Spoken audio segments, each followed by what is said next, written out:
हस्तचरणश्रवणत्वगादीन् प्राणान्नमो भगवते पुरुषाय तुभ्यं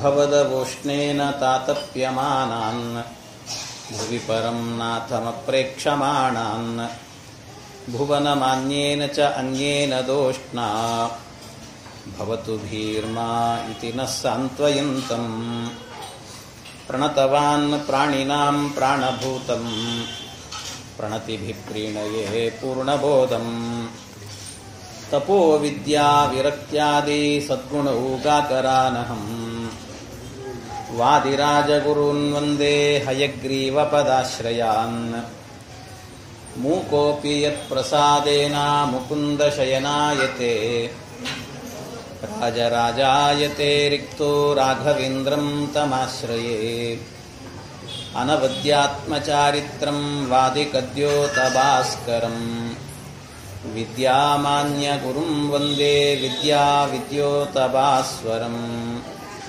श्रीविश्वेशतीर्थगुरुभ्यो नमः।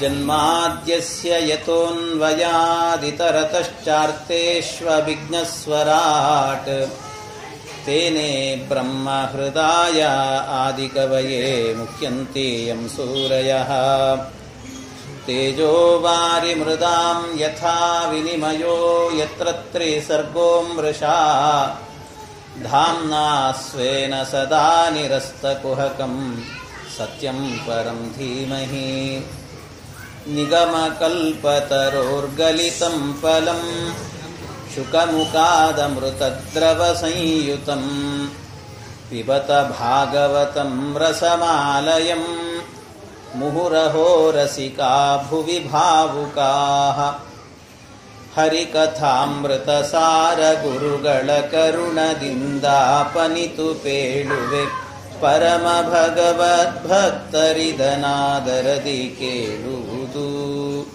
ಶ್ರೀ ಗುರುಭ್ಯೋ ನಮಃ. ಹರಿ ಓಂ ಹರಿ ಓಂ ಹರಿ ಓಂ.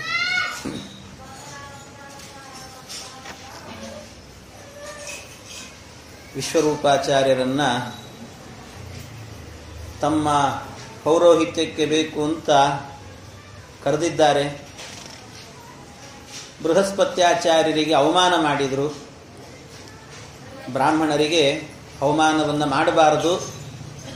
ಬ್ರಾಹ್ಮಣರಿಗೆ ಅವಮಾನ ಮಾಡಿದ್ರಿಂದ ನಿರ್ದಹಂತ್ಯವಮಾನಿತಾಹ ಅಂತ ಕೆಲವೆಲ್ಲ ಅವಮಾನಗಳನ್ನು ಕೆಲವು ವಸ್ತುಗಳಿಗೆ ಕೆಲವೊಂದಕ್ಕೆ ಮಾಡಬಾರದು ಅಂತ ಶಾಸ್ತ್ರವೇ ಹೇಳುತ್ತದೆ.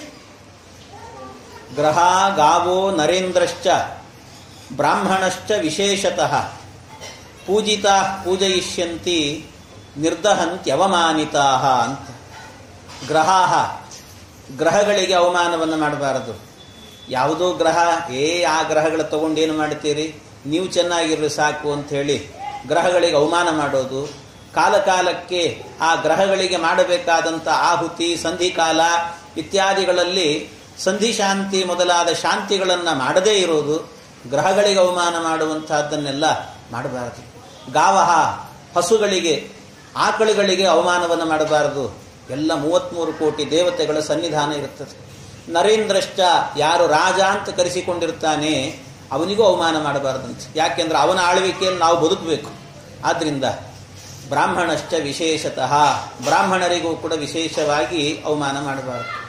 ಅವರಿಗೆ ನೀವೇನಾದರೂ ಪೂಜೆ ಮಾಡಿದರೆ ಪೂಜಿತಾಹ ಪೂಜಯಿಷ್ಯಂತಿ ನಿರ್ದಹಂತ್ಯವಮಾನಿತಾಹ. ನೀವು ಪೂಜೆ ಮಾಡಿದರೆ ನಿಮಗೂ ಅವರು ಒಳ್ಳೆ ಅನುಗ್ರಹ ಮಾಡುತ್ತಾರೆ. ಇಲ್ಲ ನಿರ್ದಹಂತಿ ಅವಮಾನಿತಾಹ, ಅವಮಾನವನ್ನು ಮಾಡಿದರೆ ಬ್ರಾಹ್ಮಣರಿಗೆ ನಿಮ್ಮನ್ನು ಸುಟ್ಟು ಭಸ್ಮ ಮಾಡುತ್ತಾರೆ ಅಂತ ಇಷ್ಟು ಶಾಸ್ತ್ರವೇ ಹೇಳುತ್ತದೆ. ಆದ್ದರಿಂದ ಬೃಹಸ್ಪತ್ಯಾಚಾರ್ಯರಿಗೆ ಅವಮಾನವನ್ನು ಮಾಡಿದರು ಇಂದ್ರದೇವರು. ಅದಕ್ಕೆ ಗುರುಬಲ ತಪ್ಪಿತು. ದೈತ್ಯರ ಹಾವಳಿ ತಡಿಲಿಕ್ಕಾಗದೇನೆ ವಿಶ್ವರೂಪಾಚಾರ್ಯರ ಪ್ರಾರ್ಥನೆಯನ್ನು ಮಾಡಿದಾಗ ಆ ವಿಶ್ವರೂಪಾಚಾರ್ಯರು ಮೊದಲಿಗೆ ನಾನು ಪೌರೋಹಿತ್ಯಕ್ಕೆ ಬರೋದಿಲ್ಲ ಅಂದರು. ಯಾಕೆ? ಪೌರೋಹಿತ್ಯವನ್ನು ನಾನು ಮಾಡೋದೇ ಇಲ್ಲ, ನಾನು ಶಿಲೋಂಚ ವೃತ್ತಿಯಲ್ಲಿ ಅಪ್ರತಿಗ್ರಹ ಅನ್ನುವಂಥ ನಿಯಮದಲ್ಲಿದ್ದೇನೆ ಅಂತೆಲ್ಲ ಹೇಳಿದರು. ಆದರೂ ಇಂದ್ರಾದಿ ದೇವತೆಗಳು ಕೇಳ್ತಾ ಇದ್ದಾರೆ. ಕೆಲವೊಬ್ಬರಿಗೆ ಪೌರೋಹಿತ್ಯವನ್ನು ಮಾಡುವಾಗ ಯಾರದ್ದೋ ಪೌರೋಹಿತ್ಯ ಅಂದರೆ ಅಷ್ಟು ಸಂತೋಷ ಆಗೋದಿಲ್ಲಂತೆ.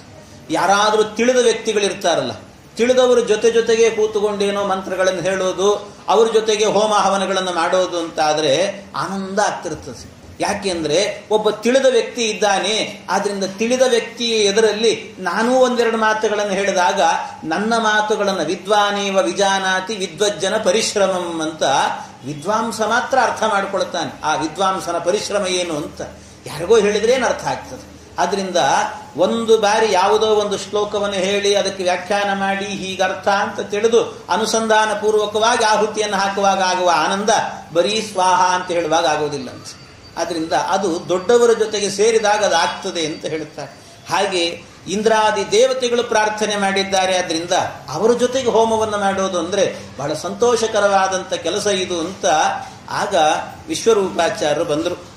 ಆ ವಿಶ್ವರೂಪಾಚಾರ್ಯರು ಬಂದು ಕೂಡಲೇ ಮೊದಲು ಮಾಡಿದ್ದೇನು ಅಂದರೆ, ಇಂದ್ರದೇವರಿಗೆ ಅವರೇನೇ ಒಂದು ಸರ್ತಿ ಈ ವಿಶಿಷ್ಟವಾದ ಸ್ತೋತ್ರವನ್ನು ಉಪದೇಶ ಮಾಡಿದ್ರಂತೆ.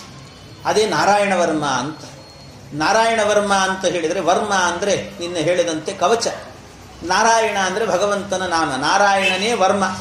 ಇಡೀ ಭಗವಂತನ ನಾಮಗಳು ಬೆಳಗಿನಿಂದ ಹಿಡ್ಕೊಂಡು ರಾತ್ರಿಯ ತನಕ ನಮ್ಮ ದೇಹದ ಸುತ್ತಲೂ ಎಲ್ಲ ಕಡೆಯಲ್ಲೂ ಕೂಡ ಪರಮಾತ್ಮನ ನಾಮಗಳನ್ನು ಸ್ಮರಣೆ ಮಾಡಿದರೆ ಭಗವಂತನೇ ಒಂದೊಂದು ರೂಪದಲ್ಲಿ ನಮ್ಮ ಸುತ್ತಲೂ ಇದ್ದು ಯಾವಾಗಲೂ ರಕ್ಷಣೆ ಮಾಡ್ತಿರ್ತಾನಂತೆ. ಇದು ಪರಮಾತ್ಮನ ನಾಮಸ್ಮರಣೆ ಮಾಡುವಂತಹ ನಾರಾಯಣ ವರ್ಮ, ಅದೇ ಕವಚವಾಗಿರುತ್ತೆ ಅಂತ ಹೇಳ್ತಾರೆ. ಪರಮಾತ್ಮನ ರೂಪಗಳೇ ಕವಚವಂತೆ. ಅಂತಹದ್ದನ್ನು ಪಾರಾಯಣ ಮಾಡಬೇಕು ಅಂತ. ಯಾಕೆ, ಎಷ್ಟರ ಮಟ್ಟಿಗೆ ಅಂದರೆ ವಿಶ್ವರೂಪಾಚಾರ್ಯ ಹೇಳ್ತಾರೆ, ಇಂದ್ರ ಈ ಮಂತ್ರವನ್ನ, ಇದು ಬರೀ ನೀನೊಂದು ಸ್ತೋತ್ರ ಅಂತ ತಿಳಿಬೇಡ, ಇದು ಮಂತ್ರ ತುಲ್ಯವಾದ ಸ್ತೋತ್ರ, ಇದು ಬಹಳ ದೊಡ್ಡ ಮಂತ್ರ ಇದು ಅಂತ ಹೇಳ್ತಾರೆ. ಭಾರೀ ದೊಡ್ಡ ಮಂತ್ರ. ಈ ಮಂತ್ರ ಯಾವಾಗ ಸನ್ನಕ್ಕೆ ಭಯ ಆಗತ್ತೆ ಅಂತ ಹೇಳ್ತಾರೆ. ಸನ್ನಕ್ಕೆ ಭಯ ಆಗತ್ತೆ. ನಿನಗೆ ಭಯ ಅಂತ ಯಾವತ್ತಾದ್ರೂ ನಿನಗೆ ಅನಿಸಿದ್ರೆ ಪಾರಾಯಣ ಮಾಡಬೇಕಾದದ್ದು ಯಾವುದು ಅಂದ್ರೆ ನಾರಾಯಣ ವರ್ಮ ಅಂತ. ನೀವು ಎಲ್ಲಿ ಹೋದ್ರೂ ಇದು ಸಿಗೋದಿಲ್ಲ ನಿಮಗೆ.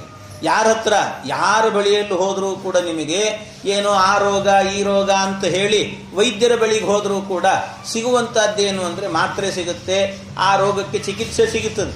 ಆದರೆ ಯಾರಾದರೂ ಕೂಡ ಡಾಕ್ಟರ್ ಬಳಿಗೆ ಹೋಗ್ರಿ, ಕೇಳ್ರಿ ಬೇಕಾದ್ರೆ, ಅಲ್ಲ ಸ್ವಾಮಿ ನನಗೆ ದಾರಿಯಲ್ಲಿ ಹೋಗ್ತಾ ಇದ್ರೆ ಹಿಂದಿನಿಂದ ಒಂದು ಬಸ್ ಬಂದು ಗುದ್ದಿ ಬಿಡುತ್ತೆ ಅಂತ ಹೆದರಿಕೆ ಆಗತ್ತೆ, ನನಗೇನಾದ್ರೂ ಚಿಕಿತ್ಸೆ ಕೊಡಿ, ಕೇಳ್ರಿ, ಕೊಡ್ತಾರ ಪಾಪ ಅವರು? ಕಷ್ಟ, ಬಹಳ ಕಷ್ಟ. ಇನ್ನೇನು ಹೇಳ್ತಾರೆ, ಇಲ್ಲ ನಮ್ಮ ಹತ್ರ ಇಲ್ಲಿ ಇದಕ್ಕೆ ಬೇಕಾದ್ರೆ ಸೈಕ್ಯಾರ್ಟಿಸ್ಟ್ ಹತ್ರ ಹೋಗ್ರಿ ಅಂತ ಹೇಳ್ತಾರೆ. ಇಲ್ಲ ನಾವು ಮಲಗಿದ್ದೇವೆ, ಮಲಗಿದಾಗ ಬೆಚ್ಚ ಬೀಳ್ತಾ ಇದ್ದೇವೆ ಅಂತ ಹೇಳ್ತೇವೆ. ಬೆಚ್ಚ ಬೀಳ್ತಾ ಇದ್ದೇವೆ, ನಮಗೇನ ಮಕ್ಕಳು ಮಲಗಿರ್ತಾವೆ, ಮಕ್ಕಳು ಮಲಗಿದಾಗ ಬೆಚ್ಚ ಬೀಳ್ತಾ ಇರ್ತವೆ, ಅದಕ್ಕೇನಾದ್ರೂ ಚಿಕಿತ್ಸೆ? ಏನ್ ಚಿಕಿತ್ಸೆ ಕೊಡ್ಲಿಕ್ಕೆ ಸಾಧ್ಯ? ಅದಕ್ಕೆ ಯಾರೂ ಚಿಕಿತ್ಸೆ ಕೊಡ್ಲಿಕ್ಕಾಗದೇ ಇದ್ದಾಗ ನಮ್ಮ ನಾರಾಯಣ ವರ್ಮ ಕೊಡುತ್ತೆ ಅಂತ ಹೇಳ್ತಾರೆ. ನಾರಾಯಣ ಸನ್ನಕ್ಕೆ ಭಯ ಆಗತ್ತೆ. ಏನೆಲ್ಲ ಭಯ ಅನ್ನುವಂಥದ್ದು ಎಲ್ಲದಕ್ಕೂ ಕೂಡ ಚಿಕಿತ್ಸೆ ಅಂತ ಹೇಳಿದ್ರೆ ಅದು ನಾರಾಯಣ ವರ್ಮ ಅಂತ ಅರ್ಥ. ಅಂತ ದಿವ್ಯವಾಗಿರುವಂಥ ಮಂತ್ರ ಇದು ಅಂತ ಎಲ್ಲಿ ತನಕ ಹೇಳಿದ್ದಾರೆ ಅಂದ್ರೆ ಇದರ ಫಲವನ್ನು ಹೇಳುತ್ತಾರೆ. ಕೊನೆಗಾಗಬೇಕಾದ್ರೆ ಒಬ್ಬ ಕೌಶಿಕ ಗೋತ್ರದ ಒಬ್ಬ ಬ್ರಾಹ್ಮಣ ಇದ್ದನಂತೆ. ಆ ಕೌಶಿಕ ಗೋತ್ರದ ಬ್ರಾಹ್ಮಣ ಅವನು ನಿತ್ಯ ನಾರಾಯಣ ವರ್ಮದ ಪಾರಾಯಣವನ್ನು ಮಾಡ್ತಿದ್ದಂತೆ. ಎಷ್ಟು ಅಂದ್ರೆ ಮಹಾಸಿದ್ಧಿ ಇತ್ತು ಅವನಿಗೆ, ನಾರಾಯಣ ವರ್ಮದ ಸಿದ್ಧಿ, ಭಾರೀ ಸಿದ್ಧಿ. ಅಷ್ಟು ಸಿದ್ಧಿ ಇದ್ದಂಥ ವ್ಯಕ್ತಿ ಇದ್ದಕ್ಕಿದ್ದಾಗೇನೆ ಎಲ್ಲೋ ಒಂದು ಕಡೆಯಲ್ಲಿ ಮರಳುಗಾಡಿನಲ್ಲಿ ಅವನು ಸತ್ತೇ ಹೋದನಂತೆ. ಸತ್ತ ನಂತರ ಅವನ ದೇಹಕ್ಕೆ ಸಂಸ್ಕಾರವೇ ಆಗಲಿಲ್ಲ. ಸಂಸ್ಕಾರ ಆಗದೇನೆ ಆ ದೇಹ ಹಾಗೆ ಬಿದ್ದೋಯ್ತು. ಎಲ್ಲ ಅವನ ದೇಹ ಎಲ್ಲ ಚಿಂದಿ ಆಯಿತು, ಎಲ್ಲ ಆಯಿತು, ಮೂಳೆಗಳು ಮಾತ್ರ ಉಳಿದಿದ್ದಾವೆ, ಎಲ್ಲ ಆಯಿತು. ಇಷ್ಟಾದ್ಮೇಲೆ ಯಾರೋ ಒಬ್ಬ ಗಂಧರ್ವ, ಚಿತ್ರರಥ ಅಂತ ಅವನ ಹೆಸರು. ಆ ಚಿತ್ರರಥ ಅನ್ನುವಂಥ ಗಂಧರ್ವ ಆಕಾಶದಲ್ಲಿ ವಿಮಾನದಲ್ಲಿ ಹೋಗ್ತಾ ಇದ್ದಂತೆ. ವಿಮಾನದಲ್ಲಿ ಆಕಾಶದಲ್ಲಿ ಹೋಗುವಾಗ ಆಗ ಅವನಿಗೆ ಯಾವಾಗ ಇದ್ದಕ್ಕಿದ್ದಾಗ ಹೋಗ್ತಾ ಇರುವಂತೆ ವಿಮಾನ ತಲೆ ಕೆಳಗೆ ಬಿದ್ದಂತ. ಕೆಳಗೆ ಬಿದ್ದಾಗ ಅವನಿಗೆ ಆಶ್ಚರ್ಯ ಆಯ್ತು, ಏನಿದು ಈ ರೀತಿ ಆಯ್ತಲ್ಲ ಅಂತ ಬಹಳ ಗಾಬರಿ ಆದ. ಗಾಬರಿಯಿಂದ ಕೂಡಲೇ ಹತ್ತಿರದಲ್ಲೇನೆ ಒಬ್ಬ ಋಷಿಗಳಿದ್ರು, ವಾಲಕಿಲ್ಯ ಅಂತ ಅವರ ಹೆಸರು. ಆ ವಾಲಕಿಲ್ಯ ಎನ್ನುವಂಥ ಋಷಿಗಳು ತಪಸ್ಸು ಮಾಡ್ತಾ ಇದ್ರು. ಅವ್ರ ಬಳಿಗೆ ಹೋಗಿ ಕೇಳಿದ್ನಂತೆ, ಸ್ವಾಮಿ ನಾನು ವಿಮಾನದಲ್ಲಿ ನನ್ನಷ್ಟಕ್ಕೆ ನಾನು ಹೋಗ್ತಾ ಇದ್ರೆ ಇದ್ದಕ್ಕಿದ್ದಾಗೆ ವಿಮಾನ ತಲೆ ಕೆಳಗಾಗಿ ನಾನು ಕೆಳಗೆ ಬಿದ್ದಿದ್ದೀನಲ್ಲ, ಯಾಕೆ ಅಂತ ಕೇಳಿದ್ನಂತೆ. ತಸ್ಯೋಪರಿ ವಿಮಾನೇನ ಗಂಧರ್ವಪತಿರೇಕದಾ ಯಯೌ ಚಿತ್ರರಥಸ್ತ್ರೀಭಿಃ ವೃತೋ ಯತ್ರ ದ್ವಿಜಕ್ಷಯಃ ಸಾಂಗನೋ ನ್ಯಪತತ್ ಸದ್ಯಃ ಸವಿಮಾನೋ ಹ್ಯವಾಕ್ಷಿರಾಃ ವಿದ್ಯಾಮಿಮಾಂ ಧಾರಯತೋ ಮೃತಸ್ಯಾಸ್ಥಿ ವಿಲಂಗನಾತ್ ಸವಾಳಕಿಲ್ಯ ವಚನಾತ್ ಅಸ್ತೀನ್ಯಾದಾಯ ವಿಸ್ಮಿತಃ. ಆ ಕೂಡಲೇ ವಾಲಕಿಲ್ಯ ಋಷಿಗಳನ್ನ ಕೇಳುವಾಗ ವಾಲಕಿಲ್ಯರು ಹೇಳುತ್ತಾರೆ, ಚಿತ್ರರಥ ನೀನೇನೋ ಹೋಗ್ತಾ ಇದ್ದೀ, ಆದ್ರೆ ನಿನ್ನ ವಿಮಾನ ಹೋಗುವಾಗ ಯಾರ ಮೇಲೆ ಹೋಯಿತು ಅಂದ್ರೆ ಒಬ್ಬ ಕೌಶಿಕ ಗೋತ್ರದ ಬ್ರಾಹ್ಮಣ, ನಾರಾಯಣ ವರ್ಮದ ಸಿದ್ಧಿ ಇರುವಂತಹ ಬ್ರಾಹ್ಮಣ, ಅವನು ಸತ್ತು ಬಿದ್ದಾಗ ಅವನಿಗೆ ಯಾವ ಸಂಸ್ಕಾರವೂ ಆಗಿಲ್ಲ, ಅವನ ಮೇಲೆ ನಿನ್ನ ವಿಮಾನ ಹಾರಿ ಹೋಗಿದೆ. ಆದ್ರಿಂದ ಆ ಸಿದ್ಧಿ ಇರುವಂತವನ ಮೇಲೆ ಹೋದದ್ರಿಂದ ನಿನ್ನ ವಿಮಾನ ತಲೆ ಕೆಳಗಾಗಿ ಬಿದ್ದಿದ್ದಿ ನೋಡು ಅಂತ ಹೇಳಿದ್ರು. ಹಾಗಾದ್ರೆ ಏನ್ ಮಾಡಬೇಕು? ಇದರಿಂದ ನನಗೇನಾಗಿದೆ, ಏನು ಸೂಚನೆ ಮಾಡುತ್ತಾ ಇದೆ? ನೀನೊಂದು ಪ್ರಾಯಶ್ಚಿತ್ತ ಮಾಡಿಕೊಳ್ಬೇಕು. ಏನು ಪ್ರಾಯಶ್ಚಿತ್ತ? ಅವನ ಮೇಲೆ ಹೋದೆಲ್ಲ ನೀನು ನಾರಾಯಣ ವರ್ಮ ಪಾರಾಯಣ ಮಾಡಿದಂಥವ್ರ ಮೇಲೆ ಓಡಾಡಿದ್ರು ನಿನಗೊಂದು ಪ್ರಾಯಶ್ಚಿತ್ತ ಇದೆ. ಏನು ಪ್ರಾಯಶ್ಚಿತ್ತ ಅಂದ್ರೆ, ನೀನೇ ಹೋಗಿ ಅವರ ಅಸ್ಥಿ ಸಂಚಯನವನ್ನೆಲ್ಲ ಮಾಡಿ ಆ ದೇಹಕ್ಕೆ ಸಂಸ್ಕಾರವನ್ನ ಮಾಡಿ, ಇಲ್ಲೇ ಸರಸ್ವತಿ ನದಿ ಇದೆ, ಆ ಸರಸ್ವತಿ ನದಿಯಲ್ಲಿ ಎಲ್ಲ ಸಂಚಯನವನ್ನ ಮಾಡು ಅಂತ ಹೇಳಿದ್ರಂತೆ. ಇಷ್ಟೆಲ್ಲ ಸಂಸ್ಕಾರವನ್ನು ನೀನೇ ಮಾಡಬೇಕು ಅಂತ ಆ ಚಿತ್ರರಥನಿಗೆ ವಾಲಕಿಲ್ಯ ಋಷಿಗಳು ಸವಾಲಕಿಲ್ಯ ವಚನಾತ್ ಅಸ್ತೀನ್ಯಾದಾಯ ವಿಸ್ಮಿತಃ ಪ್ರಾಸ್ಯ ಪ್ರಾಚೀ ಸರಸ್ವತ್ಯಾಂ ಸ್ನಾತ್ವಾದಾಮ ಸಮನ್ವಗಾತ್. ಈ ರೀತಿ ಸರಸ್ವತಿ ನದಿಯಲ್ಲೆಲ್ಲ ಅಸ್ಥಿ ಸಂಚಯನ ಮಾಡಿ ಅದಕ್ಕೆ ಸಂಸ್ಕಾರಗಳೇನೆಲ್ಲ ಮಾಡಬೇಕು ಅದನ್ನೆಲ್ಲ ಮಾಡಿ ಅವನೇ ಮಾಡಿದ್ದಂತೆ. ಪೂರ್ಣ ಕರ್ಮಗಳನ್ನು ಅವನೇ ಮಾಡಿದ್ದ. ಇಷ್ಟು ಮಾಡಿದ್ದಾನೆ. ಇದರಿಂದ ಏನು ತಿಳ್ಕೊಳ್ಬೇಕು ಅಂತ ಹೇಳಿದರೆ, ಜಗತ್ನಲ್ಲಿ ಒಂದು ತಿಳ್ಕೊಂಡ್ಬಿಡ್ರಿ. ಏನು ಅಂದರೆ, ನಿಮಗೆ ನಿಮ್ಮ ಮಕ್ಕಳು ಮೊಮ್ಮಕ್ಕಳು ಯಾರಾದರೂ ಹತ್ರ ಇರ್ತಾರೋ ಬಿಡ್ತಾರೋ, ಯಾಕೆ ಈಗಂತೂ ಎಲ್ಲರೂ ದೊಡ್ಡ ದೊಡ್ಡ ಓದುಗಳನ್ನು ಓದ್ತಿರ್ತಾರೆ, ವಿದೇಶ ದೊಡ್ಡ ದೊಡ್ಡ ಊರು ಅಂತ ಹೋಗ್ತಾನೆ ಇರ್ತಾರೆ. ಆದ್ರಿಂದ ಯಾರ ಹತ್ರದಲ್ಲಿ ಇರ್ತಾರೋ ಬಿಡ್ತಾರೋ, ಯಾವ ಕಾಲಕ್ಕೆ ಏನಾಗ್ತದೋ ಗೊತ್ತೇ ಇರೋದಿಲ್ಲ. ಆದರೆ ನಿತ್ಯ ನೀವು ನಾರಾಯಣ ವರ್ಮವನ್ನ ಪಾರಾಯಣ ಮಾಡ್ರಿ ಅಂತ ಹೇಳ್ತಾರೆ. ನಿತ್ಯ ಯಾರು ನಾರಾಯಣ ವರ್ಮವನ್ನ ಪಾರಾಯಣ ಮಾಡುತ್ತಾರೋ, ನಾರಾಯಣ ವರ್ಮವನ್ನ ಪಾರಾಯಣ ಮಾಡಿದ್ರೆ ಮಕ್ಕಳು ಹತ್ರದಲ್ಲಿದ್ದು ನಮಗೆ ಸಂಸ್ಕಾರ ಮಾಡ್ತಾರೋ ಬಿಡ್ತಾರೋ, ಆದರೆ ಭಗವಂತನೇ ಬಂದು ನಮಗೆ ಸಂಸ್ಕಾರ ಮಾಡಿ ಹೋಗ್ತಾನಂತ. ಅದಕ್ಕಿದೇ ನಿದರ್ಶನ ಅಂತ ಹೇಳ್ತಾರೆ. ನಾರಾಯಣ ವರ್ಮವನ್ನು ಪಾರಾಯಣ ಮಾಡಿ ನೀವು. ಚಿತ್ರರಥ ಬಂದಿದ್ದಾನಿಲ್ಲಿ ಅಂದ್ರೆ ಅರ್ಥ ಏನು? ಚಿತ್ರರಥ ಅಂದ್ರೆ ಭಗವಂತನೇ ಬಂದದ್ದು ಅಂತ ಅರ್ಥ. ಮೇಲ್ ಹೋದದ್ದು, ಕೆಳಗೆ ಬಿದ್ದಂತೆ ನಟನೆ ಮಾಡಿದ್ದು, ಇದೆಲ್ಲ ಪರಮಾತ್ಮ ಅಂತ ಅರ್ಥ. ಯಾಕೆ ಅಂದ್ರೆ ಪರಮಾತ್ಮನೇ ಭಗವದ್ಗೀತೆಯಲ್ಲಿ ಹೇಳುವಾಗ ನನ್ನ ವಿಭೂತಿ ರೂಪಗಳು ಎಲ್ಲೆಲ್ಲಿ ಇದೆ ಅಂತ ಹೇಳುವಾಗ ಗಂಧರ್ವಾಣಾಂ ಚಿತ್ರರಥ ಅಂತ ಹೇಳ್ತಾನೆ ಪರಮಾತ್ಮ. ಚಿತ್ರರಥನಲ್ಲಿ ನನ್ನ ವಿಭೂತಿ ರೂಪ ಇದೆ ಅಂದ್ರೆ ಪರಮಾತ್ಮನೇ ಬಂದಿದ್ದಾನೆ ಅಂತ ಅರ್ಥ.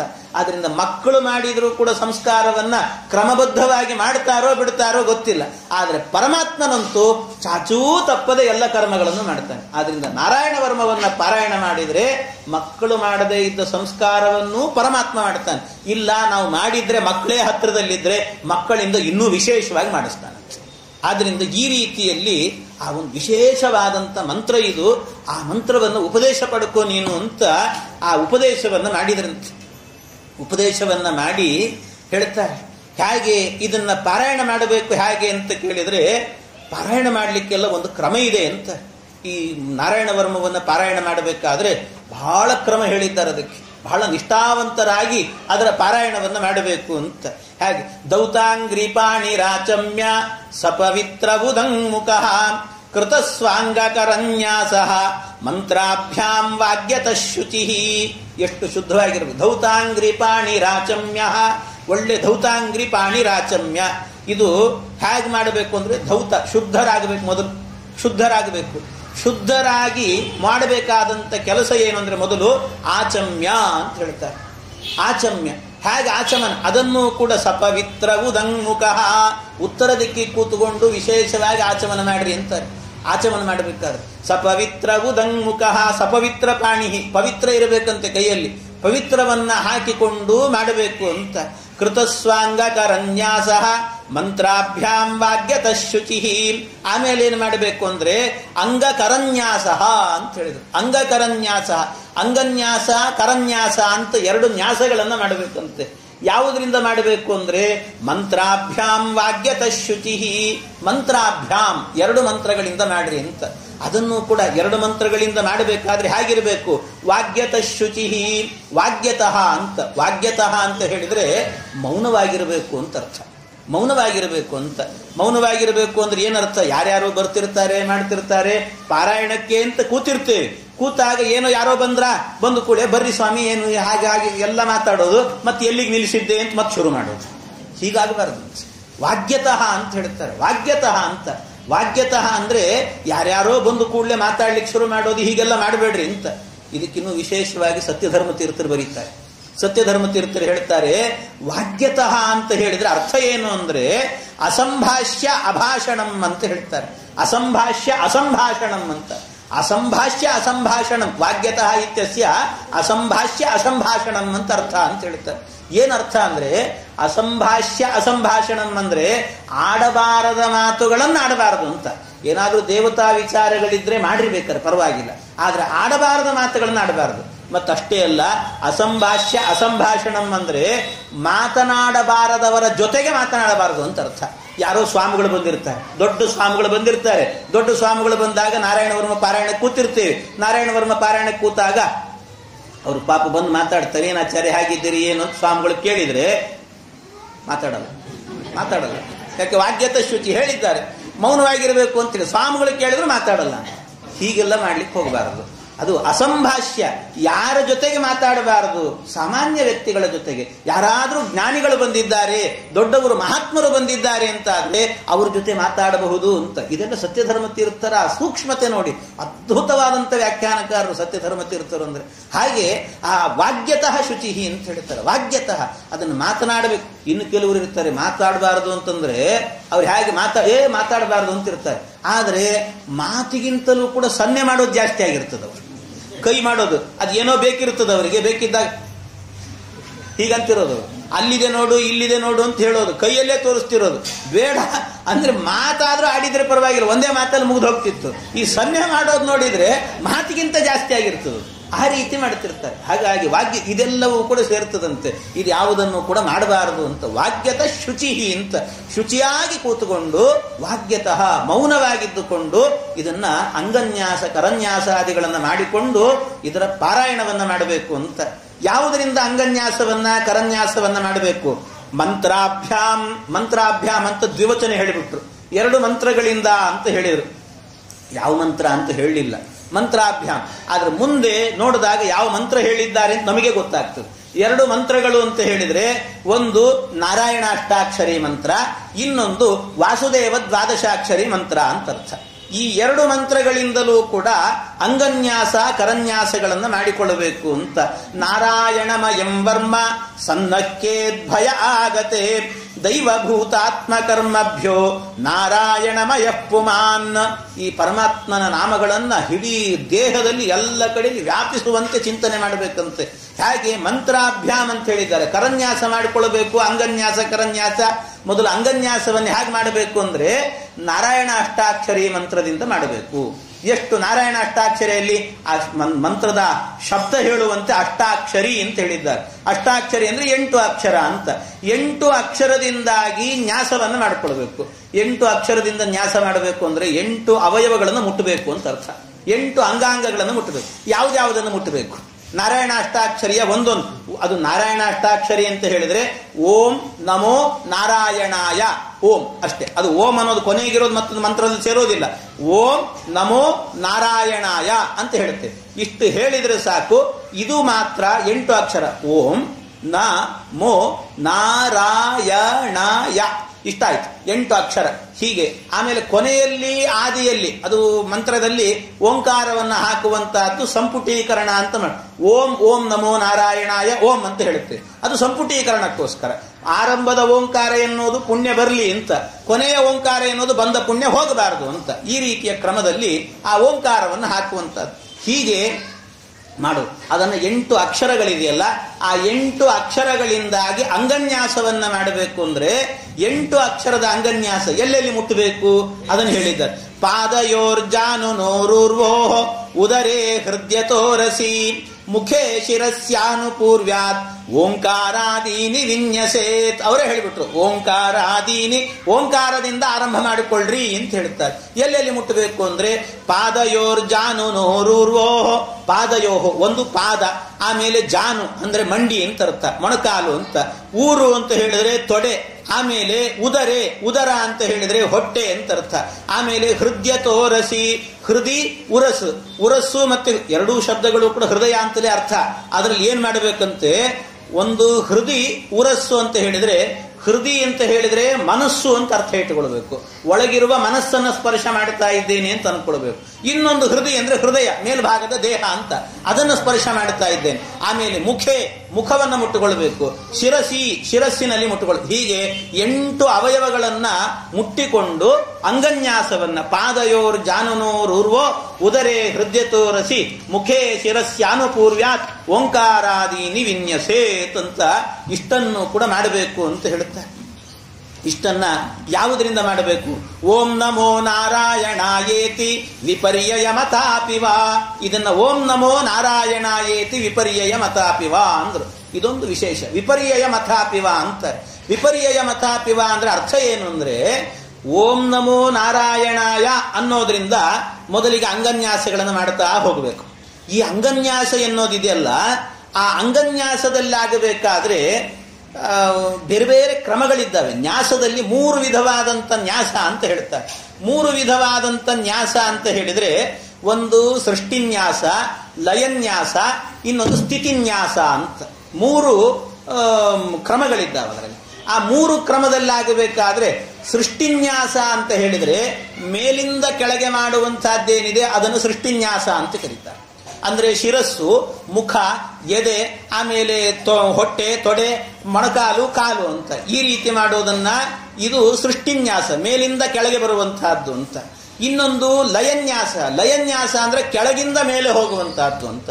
ಇನ್ನೊಂದು ಸ್ಥಿತಿನ್ಯಾಸ ಅಂತಿದೆ. ಸ್ಥಿತಿನ್ಯಾಸ ಅನ್ನುವಂಥದ್ದು ಹೇಗೆ ಅಂದ್ರೆ ಅದು ವಿಪರ್ಯಯ ಮತಾಪಿವ. ವಿಪರ್ಯಯ ಅಂದ್ರೆ ಆ ಕಡೆಯಿಂದಲೂ ಹೌದು, ಈ ಕಡೆಯಿಂದಲೂ ಹೌದು. ಅಂದ್ರೆ ಮೊದಲಿಗೆ ಏನು ಮಾಡಬೇಕಂತೆ, ಮೇಲಿಂದ ತಲೆಯಿಂದ ಕೆಳಗಿನ ತನಕ ಅಂದ್ರೆ ಹೊಟ್ಟೆ ತನಕ ಬರಬೇಕು. ಆಮೇಲೆ ಮತ್ತೆ ಪುನಃ ಕೆಳಗಿಂದ ಮೇಲೆ ಬರಬೇಕು. ಈ ರೀತಿ ಹೊಟ್ಟೆಯಿಂದ ತೊಡೆಯಿಂದ ಅಲ್ಲಿಗೆ ಹೋಗಬಾರದು, ಹೊಟ್ಟೆ ತನಕ ಬರಬೇಕು. ಹೊಟ್ಟೆ ತನಕ ಬಂದ ನಂತರ ಆಮೇಲೆ ಪುನಃ ಕಾಲನ್ನು ಮುಟ್ಟುಕೊಂಡು ಕಾಲು, ಮೊಣಕಾಲು, ತೊಡೆ ಈ ಕ್ರಮದಲ್ಲಿ ಬರಬೇಕು. ಇದನ್ನ ವಿಪರ್ಯಯ ಅಂತ ಹೇಳ್ತಾರೆ. ಇದು ಈ ನ್ಯಾಸ ಇದೆಯಲ್ಲ, ಈ ನ್ಯಾಸವನ್ನಾದ್ರೂ ಯಾರು ಮಾಡುತ್ತಾರೆ ಹೀಗೆ ಅಂತ ಕೇಳಿದ್ರೆ, ಯಾರು ಮಾಡ್ತಾರೆ ಅಂತ ಕೇಳೋದಲ್ಲ, ಯಾರ್ಯಾರು ಮಾಡಬೇಕು ಅಂತ ನಾವೇ ಹೇಳ್ತೀವಿ ಅಂತ. ನಾವೇ ಹೇಳ್ತೀವಿ ಯಾರು ಹೇಗೆ ಮಾಡಬೇಕು. ಸೃಷ್ಟಿನ್ಯಾಸ ಅಂದ್ರೆ ಮೇಲಿಂದ ಕೆಳಗಿನ ತನಕ ಅಂಗನ್ಯಾಸ ಅನ್ನುವಂತಹದ್ದೇನಿದೆ ಇದನ್ನ ಬ್ರಹ್ಮಚಾರಿಗಳು ಮಾಡಬೇಕು ಅಂತ ಹೇಳಿದ್ರು. ಬ್ರಹ್ಮಚಾರಿಗಳು ಮೇಲಿಂದ ಕೆಳಗೆ ಮಾಡಬೇಕಂತೆ.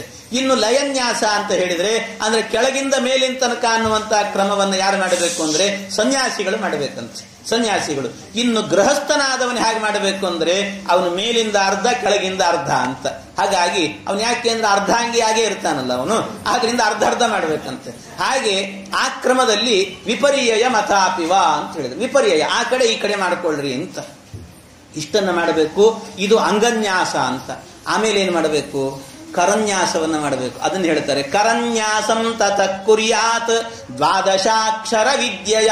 ಅವರೇ ಹೇಳ್ಬಿಟ್ರು, ದ್ವಾದಶಾಕ್ಷರ ವಿದ್ಯೆಯ, ದ್ವಾದಶಾಕ್ಷರದಿಂದಾಗಿ ಇದನ್ನ ಮಾಡಬೇಕು ಅಂತ ಹೇಳಿದ್ರು.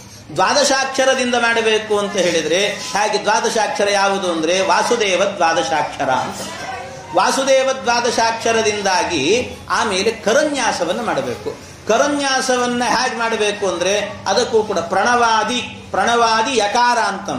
ಓಂ ನಮೋ ಭಗವತೆ ವಾಸುದೇವಾಯ ಅಂತ ಅಲ್ಲಿ ನಿಲ್ಲುತ್ತೆ. ಆದ್ರಿಂದ ಪ್ರಣವದಿಂದ ಆರಂಭ ಯಕಾರದ ತನಕ ಹೇಳಬೇಕು. ಅದನ್ನು ಹೇಳಿದ್ರು ಪ್ರಣವಾದಿ ಯಕಾರಾಂತಂ ಅಂಗುಲ್ಯಂಗುಷ್ಠ ಪರ್ವಸು ಅಂತ ಹೇಳಿದ್ರು. ಅಂಗುಲ್ಯಂಗುಷ್ಠ ಪರ್ವಸು ಇದು ಕರನ್ಯಾಸವನ್ನ ಮಾಡೋ ಕ್ರಮ ಅಂತ ಹೇಳಿದ್ರು. ಕರನ್ಯಾಸ ಅದರಲ್ಲಿ ಹೇಳುವಾಗ ಅಂಗುಷ್ಠ ಪರ್ವಸು ಅಂದ್ರು. ಮತ್ತೆ ಅಂಗುಷ್ಠ ಪರ್ವಸು ಅನ್ನುವಾಗ ಅಲ್ಲೊಂದು ಸ್ವಲ್ಪ ವ್ಯತ್ಯಾಸ. ಹಾಗೆ ಒಟ್ಟು 12 ಅಕ್ಷರಗಳಿದ್ದಾವೆ. 12 ಅಕ್ಷರದಿಂದಾಗಿ ಆಗಬೇಕಾದ್ರೆ ಒಂದೊಂದು ಈ 4 ಬೆರಳಿದೆಯಲ್ಲ, 4 ಬಲಗೈಯ 4 ಬೆರಳು, ಆಮೇಲೆ ಎಡಗೈಯ 4 ಬೆರಳು, ಅಲ್ಲಿಗೆ ಎಷ್ಟಾಯ್ತು, 8 ಆಯ್ತು. 8 ಆದ ನಂತರ ಇನ್ನೂ 4 ಆಗಬೇಕಲ್ಲ, ಅದನ್ನ ಅಂಗುಷ್ಠ ಪರ್ವಸು ಅಂತ ಹೇಳಿದ್ರು.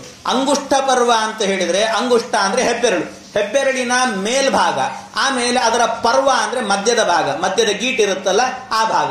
ಅದು ಕೂಡ ಬಲಗೈ ಮತ್ತು ಎಡಗೈ ಎರಡರಲ್ಲೂ ಕೂಡ ಒಂದು ಮೇಲ್ಭಾಗ ಮತ್ತು ಪರ್ವ ಭಾಗ.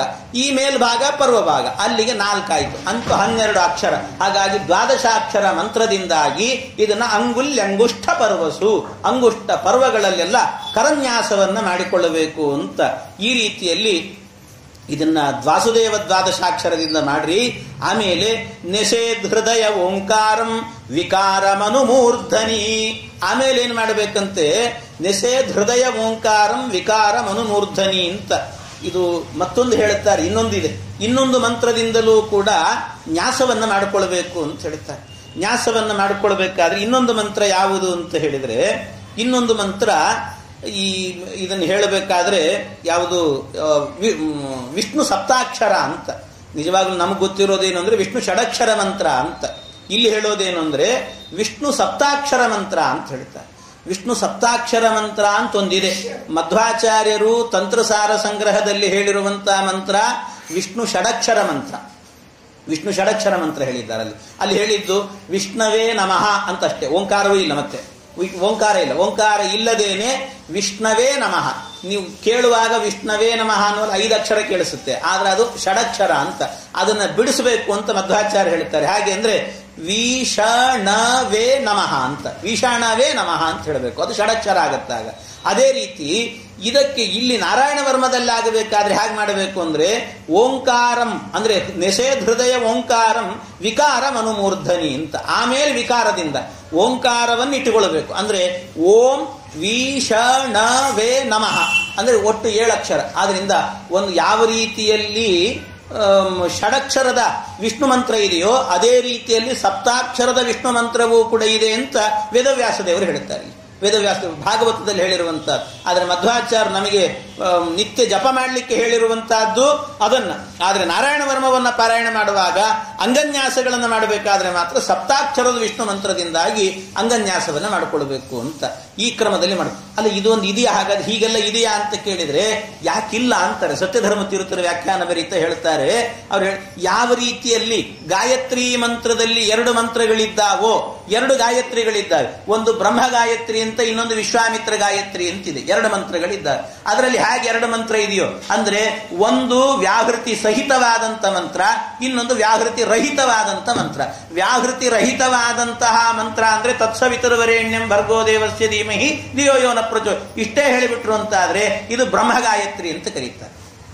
ವ್ಯಾಹೃತಿ ಸಹಿತವಾಗಿ ಅಲ್ಲಿ ಓಂ ಭೂರ್ಭುವ ಸ್ವಃ ತತ್ಸವಿತರು ಇಲ್ಲಿ ಇದನ್ನೆಲ್ಲ ಸೇರಿಸಿಕೊಂಡು ವ್ಯಾಹೃತಿ ಸಹಿತವಾಗಿ ಹೇಳಿದ್ರು ಅಂತಾದ್ರೆ ಅದನ್ನ ವಿಶ್ವಾಮಿತ್ರ ಗಾಯತ್ರಿ ಅಂತ ಕರೀತಾರೆ. ಹಾಗಾಗಿ ಯಾವ ರೀತಿಯಲ್ಲಿ ವ್ಯಾಹೃತಿ ಸಹಿತ ವ್ಯಾಹೃತಿ ರಹಿತ ಅಂತ 2 ಗಾಯತ್ರಿ ಮಂತ್ರಗಳಿದ್ದಾವೋ, ಅದೇ ರೀತಿಯಲ್ಲಿ ಓಂಕಾರ ಸಹಿತ ಓಂಕಾರ ರಹಿತ ಅಂತ ವಿಷ್ಣು ಷಡಕ್ಷರ ಮತ್ತು ವಿಷ್ಣು ಸಪ್ತಾಕ್ಷರ ಎನ್ನುವಂತಹ 2 ಮಂತ್ರಗಳು ಕೂಡ ಇದ್ದಾವೆ ಅಂತ ಸತ್ಯಧರ್ಮ ತೀರ್ಥರು ಅದನ್ನು ವಿಶೇಷವಾಗಿ ನಿರೂಪಣೆ ಮಾಡುತ್ತಾರೆ.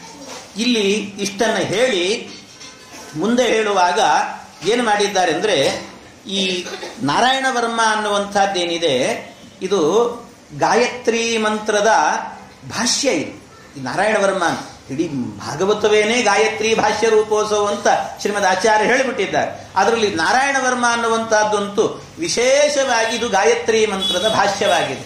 ಯಾಕೆ ಅಂದರೆ ಮೊದಲಾಗಬೇಕಾದ್ರೆ ಒಟ್ಟು 23 ಶ್ಲೋಕಗಳಿದ್ದಾರೆ. ಅದು 23 ಅಂದ್ರೆ 24 ಅಂತ ತಿಳ್ಕೊಳ್ರಿ. ಯಾಕೆ ಗಾಯತ್ರಿಯಲ್ಲೂ ಕೂಡ 24 ಅಕ್ಷರ, ಆದ್ರೆ 24 ಅಕ್ಷರ ನೀವು ಹೇಳ್ತಾ ಹೋದ್ರೆ ಸಿಗೋದಿಲ್ಲ. ನಿಮಗೆ ಸಿಗೋದು 23 ಅಕ್ಷರವೇ ಸಿಗುತ್ತೆ. ಅದಕ್ಕೇನು ತತ್ಸವಿತುರ್ವರೆಣ್ಯಂ ಅನ್ನುವಲ್ಲಿ ವರೇಣಿ ಎಂ ಅಂತ ಬಿಡಿಸ್ಬೇಕು.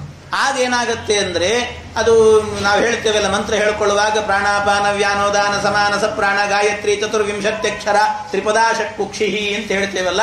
ಗಾಯತ್ರಿ 24 ಅಕ್ಷರ ಅಂತ ಹೇಳಬೇಕಾದ್ರೆ 24 ಅಂದ್ರೆ 24 ಅಕ್ಷರ ಸಿಗಬೇಕು ಅಂದ್ರೆ ವರೇಣಿ ಎಂ ಅಂತ ಬಿಡಿಸ್ಲೇಬೇಕು, ಇಲ್ದಿದ್ರೆ 23 ಸಿಗುತ್ತೆ. ಹಾಗೆ ಇಲ್ಲೂ ಕೂಡ ಆಗಬೇಕಾದ್ರೆ 23 ಮೇಲ್ನೋಟದಲ್ಲಿ 23 ಇದೆ, ಒಳಗೊಂದು ಅಸೇರಿದೆ ಅಂತ ಹೇಳ್ತಾರೆ. ಹಾಗೆ ಗಾಯತ್ರಿಯ ಭಾಷ್ಯ ರೂಪವಾಗಿದೆ ಇದು ಅಂತ. ಅದಕ್ಕೆ ಇದು ಬೇರೆ ಬೇರೆ ಪಾದಗಳಂತೆ ಇದೆ ಅನ್ನೋದಕ್ಕೂ ಕೂಡ ನಿದರ್ಶನ ಏನು ಅಂದ್ರೆ, ಈ ಮಂತ್ರ ಆರಂಭ ಆಗೋದಿದೆಯಲ್ಲ, ಮಂತ್ರ ಆರಂಭ ನಿಜವಾಗ್ಲೂ ಈ ನಾರಾಯಣ ವರ್ಮ ಮಂತ್ರ ಆರಂಭ ಆಗೋದು ಎಲ್ಲಿಂದ ಅಂದ್ರೆ, ಕೆಲವರು ಏನ್ ಮಾಡಿಬಿಡ್ತಾರೆ, ಒಂದು ಅಧ್ಯಾಯ ಇದೆ ನಾರಾಯಣ ವರ್ಮ ಹೇಳುವಂತಹದ್ದು, ಆ ಅಧ್ಯಾಯದ ಆರಂಭದಿಂದಲೇ ಮಂತ್ರ ಶುರು ಮಾಡುತ್ತಾರೆ. ತಪ್ಪೇನಲ್ಲ, ಆದ್ರೆ ನಿಜವಾದ ಮಂತ್ರ ಎಲ್ಲಿಂದ ಶುರುವಾಗುತ್ತೆ ಅಂದ್ರೆ, ಹರಿರ್ವಿದಧ್ಯಾನ್ ಮಮ ಸರ್ವರಕ್ಷಾಂ ನ್ಯಸ್ತಾಂಗ್ರಿ ಪದ್ಮ ಪತಗೇಂದ್ರ ಪೃಷ್ಠೆ ದರಾರಿ ಚರ್ಮಾಸಿ ಗದೇಶು ಚಾಪ ಪಾಷಾಂದದಾನೋಷ್ಟ ಗುಣೋಷ್ಟ ಬಾಹು, ಅಲ್ಲಿಂದ ಶುರುವಾಗುತ್ತೆ. ಈ ಧಾಟಿ ನೋಡಿ ಹೇಗಿದೆ ಅಂತ. ಅದು ಹರಿರ್ವಿದಧ್ಯಾನ್ ಮಮ ಸರ್ವರಕ್ಷಾಂ ನ್ಯಸ್ತಾಂಗ್ರಿ ಪದ್ಮ ಪತಗೇಂದ್ರ, ಅಲ್ಲಿ ತನಕಲೂ ಕೂಡ ಒಂದು ಧಾಟಿ ಇದೆ, ಅಲ್ಲಿ ತನಕಲೂ ಕೂಡ. ಅಲ್ಲಿ ತನಕ ಒಂದು ಧಾಟಿ ಅಂತಾದ್ರೆ ಆಮೇಲೆ ಆಗಬೇಕಾದ್ರೆ ಯಾವ್ದು ಮಾಂಕೇಶಭೋಗದಯ ಅಲ್ಲಿಂದ ಅದನ್ನ ಸ್ವಲ್ಪ ಧಾಟಿ ಅನ್ನೋದು ಬದಲಾಗಿಬಿಡುತ್ತದೆ. ಹರಿರ್ವಿದದ್ಯಾನ್ ಮಮ ಸರ್ವರಕ್ಷಾಂ ನ್ಯಸ್ತಾಂಗ್ರಿ ಪದ್ಮ ಪತಗೇಂದ್ರ ಪೃಷ್ಠೆ ಈ ರೀತಿ ಹೇಳ್ತಾ ಕೊನೆಯಲ್ಲಾಗಬೇಕಾದ್ರೆ ಗರುಡೋ ಭಗವಾನ್ ಸ್ತೋತ್ರ ತೋಮಚ್ಛಂದೋಮಯ ಪ್ರಭು ರಕ್ಷತ್ವಶೇಷ ಇಲ್ಲೆಲ್ಲ ಮತ್ತೆ ಬೇರೆನೇ ಆಗಿಬಿಡ್ತದೆ. ಆಮೇಲೆ ಮತ್ತೆ ಕೊನೆಗೆ ನಿಲ್ಲಿಸಬೇಕಾದ್ರೆ ಮತ್ತೇನು ಹೇಳ್ತಾರೆ ವಿದಿಕ್ಷು ದಿಕ್ಷು ಊರ್ಧ್ವ ಮದ ಸಮಂತಾತ್ ಅಂತರ್ಬಹಿರ್ ಭಗವಾನ್ ಅಂದ್ರೆ 3 ವಿಧವಾದಂತ ದಾಟಿಗಳಿದ್ದಾವೆ ಇದರಲ್ಲಿ. ಒಟ್ಟು 23 ಶ್ಲೋಕಗಳಲ್ಲೇನೆ 3 ಧಾಟಿ ಹಾಕಿದ್ದಾರೆ. ಮೊದಲಿಗೆ ಹರಿರ್ವಿದಧ್ಯಾತ್ ಅಂತ ಒಂದು, ಇನ್ನೊಂದು ಗರುಡೋ ಭಗವಾನ್ ಸ್ತೋತ್ರ, ಇನ್ನೊಂದು ಅನುಷ್ಠುಪ್ ಹಾಕಿಬಿಡ್ತಾರೆ, ಇನ್ನೊಂದು ವಿದಿಕ್ಷು ದಿಕ್ಷೂರ್ಧ್ವ ಮದಸ್ಸಮಂತಾತ್ ಈ ರೀತಿ ಇನ್ನೊಂದು ಧಾಟಿ. ಹಾಗಾಗಿ ಧಾಟಿಗಳನ್ನ ಬದಲು ಮಾಡೋದ್ರ ಮೂಲಕ 3 ವಿಧವಾಗಿರುವಂತ ಧಾಟಿ ಇದರಲ್ಲಿದೆ ಅಂತ ಹೇಳಿ 3 ಪಾದದ ಗಾಯತ್ರಿ ಮಂತ್ರದ ವಿಸ್ತಾರವೇ ಈ ನಾರಾಯಣ ವರ್ಮ ಅಂತ ಹೇಳಿದರು. 3 ಪಾದದ ಗಾಯತ್ರಿ ಮಂತ್ರದ ವಿಸ್ತಾರ ಅಂತೆ. ಗಾಯತ್ರಿ ಮಂತ್ರ ಅದು ಹೇಗಿದೆ ಅಂದ್ರೆ, ಗಾಯತ್ರಿ ಮಂತ್ರದಲ್ಲಿ ಗಾಯತ್ರಿ ಮಂತ್ರವನ್ನು ನಾವು ಅರ್ಥ ಮಾಡಿಕೊಳ್ಳಿಕ್ಕಾಗಲ್ಲ. 3 ರೂಪಗಳನ್ನು ಹೇಳಬೇಕಿಲ್ಲಿ. ಗಾಯತ್ರಿ ಮಂತ್ರ ಇದೆ ಅಲ್ವಾ, ಗಾಯತ್ರಿ ಮಂತ್ರ ಇರೋದೆಷ್ಟು? ತತ್ಸವಿತುರ್ವರೇಣ್ಯಂ ಭರ್ಗೋ ದೇವಸ್ಯ ಧೀಮಹಿ ಧಿಯೋ ಯೋ ನಃ ಪ್ರಚೋದಯಾತ್ ಅಂತ. ಈ ಗಾಯತ್ರಿ ಮಂತ್ರದ ಭಾಷ್ಯ ಯಾವುದು ಅಂತ ಕೇಳಿದ್ರೆ, ಇದರ ವ್ಯಾಖ್ಯಾನ ರೂಪವಾದದ್ದು ಯಾವುದು ಅಂದ್ರೆ ಇನ್ನೊಂದಿದೆ ಅಂತ, ವಿಷ್ಣು ಗಾಯತ್ರಿ ಅಂತ ಹೇಳ್ತಾರೆ. ವಿಷ್ಣು ಗಾಯತ್ರಿ ಇದರ ಭಾಷ್ಯ ವ್ಯಾಖ್ಯಾನ ಅಂತ. ವಿಷ್ಣು ಗಾಯತ್ರಿ ಅಂದ್ರೆ ಯಾವುದದು ಅಂತ ಕೇಳಿದ್ರೆ, ನಾರಾಯಣಾಯ ವಿದ್ಮಹೇ ವಾಸುದೇವಾಯ ಧೀಮಹಿ ತನ್ನೋ ವಿಷ್ಣು ಪ್ರಚೋದಯಾತ್, ಇದು ವಿಷ್ಣು ಗಾಯತ್ರಿ ಅಂತ ಕರೀತಾರೆ. ಈ ವಿಷ್ಣು ಗಾಯತ್ರಿ ಇದೆ ಅಲ್ವಾ, ಇದು ಯಾವುದರ ವ್ಯಾಖ್ಯಾನ ಅಂದ್ರೆ ಗಾಯತ್ರಿಯ ವ್ಯಾಖ್ಯಾನ. ಬ್ರಹ್ಮ ಗಾಯತ್ರಿ, ವಿಶ್ವಾಮಿತ್ರ, ಈ ಗಾಯತ್ರಿ ಏನಿದೆ ಇದರ ವ್ಯಾಖ್ಯಾನವೇ ಇದು ಅಂತ. ಯಾಕೆ ಅರ್ಥ ಮಾಡಿಕೊಳ್ರಿ. ಮೊದಲಿಗಾಗಬೇಕಾದ್ರೆ ಎಷ್ಟಿದೆ? ತತ್ಸವಿತುರ್ವರೇಣ್ಯಂ ಅಲ್ಲಿ ಹೇಳಬೇಕು, ತತ್ಸವಿತುಹು ಅಂತ ಹೇಳಿದ್ರು. ಇಲ್ಲಿ ಯಾವ ದೇವತೆಯನ್ನು ಹೇಳಿಲ್ಲ, ಸವಿತುಹು ಅಂತ ಅಷ್ಟೇ ಹೇಳಿದ್ದಾರೆ. ಆ ಸವಿತುಹು ಅಂತ ಹೇಳಬೇಕಾದ್ರೆ ಸವಿತುಹು ಅಂದ್ರೆ ಯಾರದು ಅಂತ ಕೇಳಿದ್ರೆ, ಸವಿತುಹು ಅಂತ ಹೇಳಿದ್ರೆ ಬೇರೆ ಯಾರು ಅಲ್ಲ, ಭಗವಂತ ಅಂತ ಅರ್ಥ. ಸೃಷ್ಟಿ ಮಾಡುವವನು ಅಂತ ಅರ್ಥ. ಸೃಷ್ಟಿ ಮಾಡುವವನನ್ನು ಸವಿತೃ ಅಂತ ಕರೀತಾರೆ, ಅದು ವೇದದ ಭಾಷ್ಯ. ಹಾಗಾಗಿ ಸೃಷ್ಟಿ ಮಾಡುವವನು ಅಂತ ಅರ್ಥ. ಆ ಸೃಷ್ಟಿ ಮಾಡುವವನು ಯಾರು ಅನ್ನೋದನ್ನ ಮೊದಲನೇ ಪಾದದಲ್ಲಿ ಅಂದ್ರೆ ಈ ವಿಷ್ಣು ಗಾಯತ್ರಿಯಲ್ಲಿ ಮೊದಲನೇ ಪಾದದಲ್ಲಿ ಸವಿತುಹು ಅನ್ನೋ ಅಷ್ಟೇ ಶಬ್ದ ಹೇಳಿದ್ದಾರೆ. ಆ ಸೃಷ್ಟಿ ಮಾಡುವಂತಹ ಮೊದಲನೇ ಭಗವಂತನ ರೂಪದ ಹೆಸರೇನು ಅಂತ ಕೇಳಿದ್ರೆ ಅದನ್ನ ಇಲ್ಲಿ ಹೇಳ್ತೇವೆ. ಏನು? ನಾರಾಯಣಾಯ ವಿದ್ಮಹೇ, ನಾರಾಯಣಾಯ ಅಂತ ಹೇಳೋದ್ರ ಮೂಲಕ ನಾರಾಯಣ ಅಂತ ಹೇಳಿದ್ರು. ಅವನು ಯಾವ ದೇವತೆ ಅಂತ ದೇವತೆ ಹೆಸರು ಹೇಳಲಿಲ್ಲ, ಸೃಷ್ಟಿ ಮಾಡುವವನು ಅಂತ ಅಷ್ಟೇ ಅರ್ಥ. ಆ ಸೃಷ್ಟಿ ಮಾಡುವವನು ಯಾರು ಅಂದ್ರೆ ಭಗವಂತ, ಆದಿಯಲ್ಲಿದ್ದವನು ನಾರಾಯಣ ಅನ್ನುವಂಥ ರೂಪ. ಅದನ್ನ ತಾತ್ಪರ್ಯ ನಿರ್ಣಯದಲ್ಲೂ ಕೂಡ ಶ್ರೀಮದ್ ಆಚಾರ್ಯರು ಹೇಳಬೇಕಾದ್ರೆ ಆಸೀದುದಾರ ಗುಣವಾರಿಧಿರ ಪ್ರಮೇಯ ಅದನ್ನ ಹೇಳಬೇಕಾದ್ರೆ ಮೊದಲಿಗೆ ನಾರಾಯಣ, ಅಲ್ಲಿ ನಾರಾಯಣನೇ ಇದ್ದ ಅಂತ ಹೇಳುತ್ತಾರೆ. ನಾರಾಯಣ ಅನ್ನೋ ಶಬ್ದ ಹಾಕಿದ್ದಾರೆ ಮಧ್ವಾಚಾರ್ಯ. ಹಾಗಾಗಿ ಮೊದಲನೆಯ ಅಂದ್ರೆ ಮೊದಲನೇ ಪಾದ ಏನಿದೆ, ಆ ಮೊದಲನೇ ಪಾದದ ವ್ಯಾಖ್ಯಾನ ಎನ್ನುವಂತಹದ್ದು ವಿಷ್ಣು ಗಾಯತ್ರಿಯಲ್ಲಿ ಮೊದಲನೇ ಪಾದವಾಗಿದೆ, ನಾರಾಯಣಾಯ ವಿದ್ಮಹೇ. ಆಮೇಲಿರುವಂತಹದ್ದು ತತ್ಸವಿತುರ್ವರೇಣ್ಯಂ ಭರ್ಗೋ ದೇವಸ್ಯ ಧೀಮಹಿ ಅಂತ ಹೇಳಿದರು. ಭರ್ಗೋ ದೇವಸ್ಯ ಅಂತ ಹೇಳಿದ್ದಾರೆ. ದೇವ ಅಂತ ಅಷ್ಟೇ ಹೇಳಿದ್ರಲ್ಲಿ. ದೇವ ಅಂತ ಹೇಳಿದ್ರು, ಯಾವ ದೇವ ಏನು ಅಂತ ಹೇಳಲಿಲ್ಲ ಅಲ್ಲಿ. ದೇವ ಅಂತ ಇಷ್ಟೇ ಹೇಳಿದ್ದಾರೆ. ದೇವ ಅನ್ನುವಂತ ಶಬ್ದಕ್ಕೆ ಅರ್ಥ ಏನು ಅಂದ್ರೆ ದಿವು ದೀಪ್ತವು ಅಂತ, ಅಂದ್ರೆ ಪ್ರಕಾಶವನ್ನ ಕೊಡುವವನು ಅಂತ ಅರ್ಥ. ಪ್ರಕಾಶವನ್ನು ಕೊಡು. ಆ ಪ್ರಕಾಶವನ್ನ ಕೊಡುವವನು ಯಾವ ದೇವ ಅವನು ಅಂತ ಕೇಳಿದ್ರೆ ಅಲ್ಲಿಲ್ಲ. ಅದರ ವ್ಯಾಖ್ಯಾನ ಇಲ್ಲಿ ಮಾಡಿದ್ರು. ವಾಸುದೇವಾಯ ವಿದ್ಮಹೇ ನಾರಾಯಣಾಯ ವಿದ್ಮಹೇ ವಾಸುದೇವಾಯ ಧೀಮಹಿ. ವಾಸುದೇವಾಯ ದೇವ ಅಂತ ಅಷ್ಟೇ ಹೇಳಿದ್ದೀರಿ. ಅವನು ಯಾರು?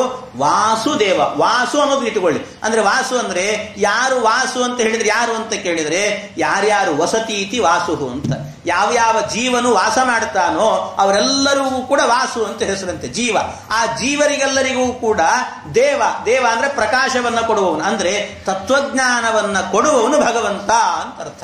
ಅದನ್ನ ವಾಸುದೇವಾಯ ಧೀಮಹಿ ಅಂತ ಹೇಳಿದ್ರು. ವಾಸುದೇವಾಯ ಅಂತ ಎರಡನೇ ರೂಪವನ್ನು ಹೇಳಿದರು. ಹೀಗೆ ಎರಡನೇ ರೂಪ ಆಯ್ತು. ಆಮೇಲೆ ಮೂರನೇದ್ದಾಗಬೇಕಾದ್ರೆ ಕೊನೆಯಲ್ಲಿ ಏನು ಹೇಳಿದ್ದಾರೆ ಅಂದ್ರೆ ದಿಯೋ ಯೋನಃ ಪ್ರಚೋದಯಾತ್ ಅಂತ. ಕೊನೆಯ ಪಾದ ದಿಯೋ ಯೋನಃ ಪ್ರಚೋದಯ. ದಿಯೋ ಯೋನಃ ಪ್ರಚೋದಯಾತ್ ಅಂತ ಹೇಳಿದಾಗ ಅಲ್ಲಿ ಕೊನೆಯಲ್ಲಿ ದಿಯಃ ನಃ ಪ್ರಚೋದಯಾತ್ ಅಂದ್ರೆ ಏನರ್ಥ ಇದು? ದಿಯಃ ಅಂದ್ರೆ ಬುದ್ಧಿ. ನಮ್ಮ ಬುದ್ಧಿಗೆ ಪ್ರಚೋದನೆಯನ್ನ ಮಾಡು ಅಂತ ಕೇಳೋದು. ನಮ್ಮ ಬುದ್ಧಿಗೆ ಪ್ರಚೋದನೆಯನ್ನ ಮಾಡು ಅಂದ್ರೆ ಬುದ್ಧಿಗೆ ಪ್ರಚೋದನೆಯಿಂದ ಹೊರಗಿಂದ ಮಾಡ್ಲಿಕ್ಕೆ ಸಾಧ್ಯನಾ? ಇಲ್ಲ. ಒಳಗಿಂದನೇ ಮಾಡಬೇಕು ಅವನು. ಯಾಕೆ ಹೊರಗೆ ನಮಗೆ ಕಾಣಿಸೋದಿಲ್ಲ ಪರಮಾತ್ಮ, ಆದ್ರಿಂದ ಒಳಗಿಂದಲೇನೆ ಅವನು ಪ್ರಚೋದನೆ. ಹೊರಗಿಂದ ಮಾಡೋರು ಇದರಲ್ಲಿ ಬಹಳ ಡೇಂಜರ್ ಅಂತೆ, ಬಹಳ ಡೇಂಜರ್. ಕೆಲವೊಮ್ಮೆ ಒಳಗೆ ಮಾಡೋರು ಕೂಡ ಸ್ವಲ್ಪ ಡೇಂಜರೇ ಇರ್ತಾರೆ, ಅವರು ಹೊರಗಿಂದ ಮಾಡೋರು ಯಾವಾಗಲೂ ಡೇಂಜರ್ ಅಂತಾನೆ. ಆದ್ರಿಂದ ಆ ಹೊರಗಡೆಯಿಂದ ಏನಾದರೂ ಪ್ರೇರಣೆ ಮಾಡಿದ್ರು ಅಂತ ಆದ್ರೆ ಅದರಂತೆ ನಾವು ಮಾಡಲಿಲ್ಲ ಅಥವಾ ನಮಗೆ ಆಗಲಿಲ್ಲ ಅಂದ್ರೆ ಮತ್ತೆ ಅವ್ರನ್ನೇ ಬೈಲಿಕ್ಕೆ ಶುರು ಮಾಡ್ತೀವಿ. ಏನು ಹೇಳಿದೋ ಮಾರ ನಿನ್ನ ಉಪಾಯ ಸರಿಯಾಗೇ ಇಲ್ಲ ನಿಂದು ಅಂತ ಅವನನ್ನು ಬೈತೀವಿ. ಆದ್ರಿಂದ ಒಳಗಿನಿಂದ ಮಾಡಿದ ಅಂದ್ರೆ ಸತ್ಕರ್ಮಗಳೇ ನಡೀತದಂತೆ. ಆದ್ರಿಂದ ಒಳಗಿನಿಂದ ಮಾಡುವಂಥವನು ಯಾರಿದ್ದಾನೋ ಪರಮಾತ್ಮ, ಅವನನ್ನ ಹೇಳ್ತಾ ಇರುವಂತಹದ್ದು ಇಲ್ಲಿ. ಒಳಗೆ ಇರುವಂತ ಪರಮಾತ್ಮ ಅಂತ ಅರ್ಥ. ಒಳಗೆ ಇರುವ ಪರಮಾತ್ಮ ಅಂತ ಹೇಳಿದ್ರೆ ಒಳಗೆ ನಮ್ಮ ಒಳಗೆ ಪ್ರವೇಶ ಮಾಡಿದ್ದಾನವನು ಭಗವಂತ, ಆ ಒಳಗೆ ಪ್ರವೇಶ ಮಾಡಿದಂತ ಪರಮಾತ್ಮ ಅಂತ. ಹಾಗಾಗಿ ಧಿಯಃ ನಃ ಪ್ರಚೋದಯಾತ್ ಅಂತ ಹೇಳಿದ್ರು. ಧಿಯೋ ಯೋ ನಃ ಪ್ರಚೋದಯಾತ್ ಅಂತ ಹೇಳೋದ್ರ ಮೂಲಕವಾಗಿ ಆ ಪರಮಾತ್ಮ ಒಳಗಿದ್ದಾನೆ ಅಂತ ಹೇಳಿದ್ರಲ್ಲ, ಅದನ್ನೇ 3ನೇ ಪಾದದಲ್ಲಿ ವಿಷ್ಣು ಗಾಯತ್ರಿಯಲ್ಲಿ ಹೇಳಿದ್ರು. ತನ್ನೋ ವಿಷ್ಣು ಪ್ರಚೋದಯಾತ್, ವಿಷ್ಣು ಪ್ರಚೋದಯಾತ್. ವಿಷ್ಣು ಅಂತ ಹೇಳಿದ್ರೆ ವಿಷ್ಣು ಅನ್ನೋ ಶಬ್ದದ ಅರ್ಥ ಏನು ಗೊತ್ತಾ? ವಿಷ ಪ್ರವೇಶನೆ ಅಂತ ಧಾತು. ವಿಷ ಪ್ರವೇಶನೆ ಅಂದ್ರೆ ಪ್ರವೇಶ ಮಾಡುವವನು, ಅಂದ್ರೆ ಒಳಗೆ ಪ್ರವೇಶ ಮಾಡಿ ನಮಗೆ ಬುದ್ಧಿಗೆ ಪ್ರೇರಕನಾದಂತಹ ಪರಮಾತ್ಮನಿಗೆ ವಿಷ್ಣು ಅಂತ ಹೆಸರು. ಹಾಗಾಗಿ ಗಾಯತ್ರಿ ಮಂತ್ರದ 3ನೇ ಪಾದ ಏನಿದೆಯೋ ಆ 3ನೇ ಪಾದದ ವ್ಯಾಖ್ಯಾನವನ್ನ ಮಾಡಿರುವಂತಹದ್ದು ವಿಷ್ಣು ಗಾಯತ್ರಿ 3ನೇ ಪಾದ ಅಂತ. ಈ ರೀತಿ ಇರುವಂತಹದ್ದು. ಹೀಗೆ ಏನು 3 ರೂಪಗಳಿದ್ದಾವೆ, ಇದು ನೋಡಿ ಅದೆಲ್ಲವೂ ಕೂಡ ಏನು ಹೇಳ್ತಾ ಹೋಗಿದ್ದೆ ಅಂದ್ರೆ ಗಾಯತ್ರಿ ಮಂತ್ರದಲ್ಲಿ ಇರುವಂತಹದ್ದು 3 ಪಾದಗಳು. 3 ಪಾದಗಳಲ್ಲೂ ಕೂಡ ಪ್ರತಿಪಾದ್ಯವಾದಂಥ ರೂಪಗಳು ಯಾವುದು? ಮೂಲತಃ 3 ರೂಪಗಳು ಯಾವುದು ಅಂತ ಕೇಳಿದ್ರೆ ಒಂದು ನಾರಾಯಣ, ವಾಸುದೇವ, ವಿಷ್ಣು ಅಂತ ಪರಮಾತ್ಮನದ್ದು. ಅದನ್ನೇ ಹೇಳ್ತಾ ಇರುವಂತಹ ಮಂತ್ರ ಯಾವುದು ಅಂದ್ರೆ ಈ ಗಾಯತ್ರಿ, ವಿಷ್ಣು ಗಾಯತ್ರಿ. ನಾರಾಯಣಾಯ ವಿದ್ಮಹೆ ವಾಸುದೇವಾಯ ಧೀಮಹಿ ತನ್ನೋ ವಿಷ್ಣು ಪ್ರಚೋದಯಾತ್ ಅಂತ 3 ರೂಪಗಳನ್ನು ಹೇಳ್ತಾ ಇದೆ. ಆ 3 ರೂಪಗಳನ್ನೇ ಇಲ್ಲಿ ನಾವು ಅಂಗನ್ಯಾಸ ಕರನ್ಯಾಸವನ್ನ ಮಾಡಿಕೊಳ್ಳೋದು. ನಾರಾಯಣ ವರ್ಮಕ್ಕೆ ಅದನ್ನೇ ಹೇಳಿದ್ದು. ನಾರಾಯಣ ವರ್ಮ ಮೊದಲಿಗೆ ಓಂ ನಮೋ ನಾರಾಯಣಾಯೇತಿ ವಿಪರ್ಯಯ ಮತಾಪಿವ, ಆಮೇಲೆ ಕರನ್ಯಾಸಂ ತತಃಕುರ್ಯ ದ್ವಾದಶಾಕ್ಷರ ವಿದ್ಯೆ ವಾಸುದೇವ ಅಂತ 2ನೇ ರೂಪ. ಅದಕ್ಕೆ ವಾಸುದೇವ ದ್ವಾದಶಾಕ್ಷರದಿಂದಾಗಿ ಕರನ್ಯಾಸವನ್ನ ಮಾಡಬೇಕು ಅಂತ. ಮತ್ತೆ ಅಂಗನ್ಯಾಸವನ್ನ ಮಾಡುವಾಗ ಅದಕ್ಕೆ ಹೇಳಿದ್ರು ನೆಷೇದ್ ಹೃದಯ ಓಂಕಾರಂ ವಿಕಾರಂ ಅನುಮೂರ್ಧನಿ, ಅಂದ್ರೆ ವಿಷ್ಣು ಸಪ್ತಾಕ್ಷರದಿಂದಾಗಿ, ವಿಷ್ಣು ಷಡಕ್ಷರದ ಸಪ್ತಾಕ್ಷರ, ಅದು ವಿಷ್ಣು ಅನ್ನುವಂಥದ್ದು ವಿಷಣವೇ ನಮಃ ಅನ್ನುವಂಥ ಮಂತ್ರದಿಂದಾಗಿ ಇನ್ನೊಂದು ಅಂಗನ್ಯಾಸವನ್ನ ಮಾಡಿಕೊಳ್ಳಬೇಕು ಅಂತ. ಅಂದ್ರೆ ಅರ್ಥ ಏನು?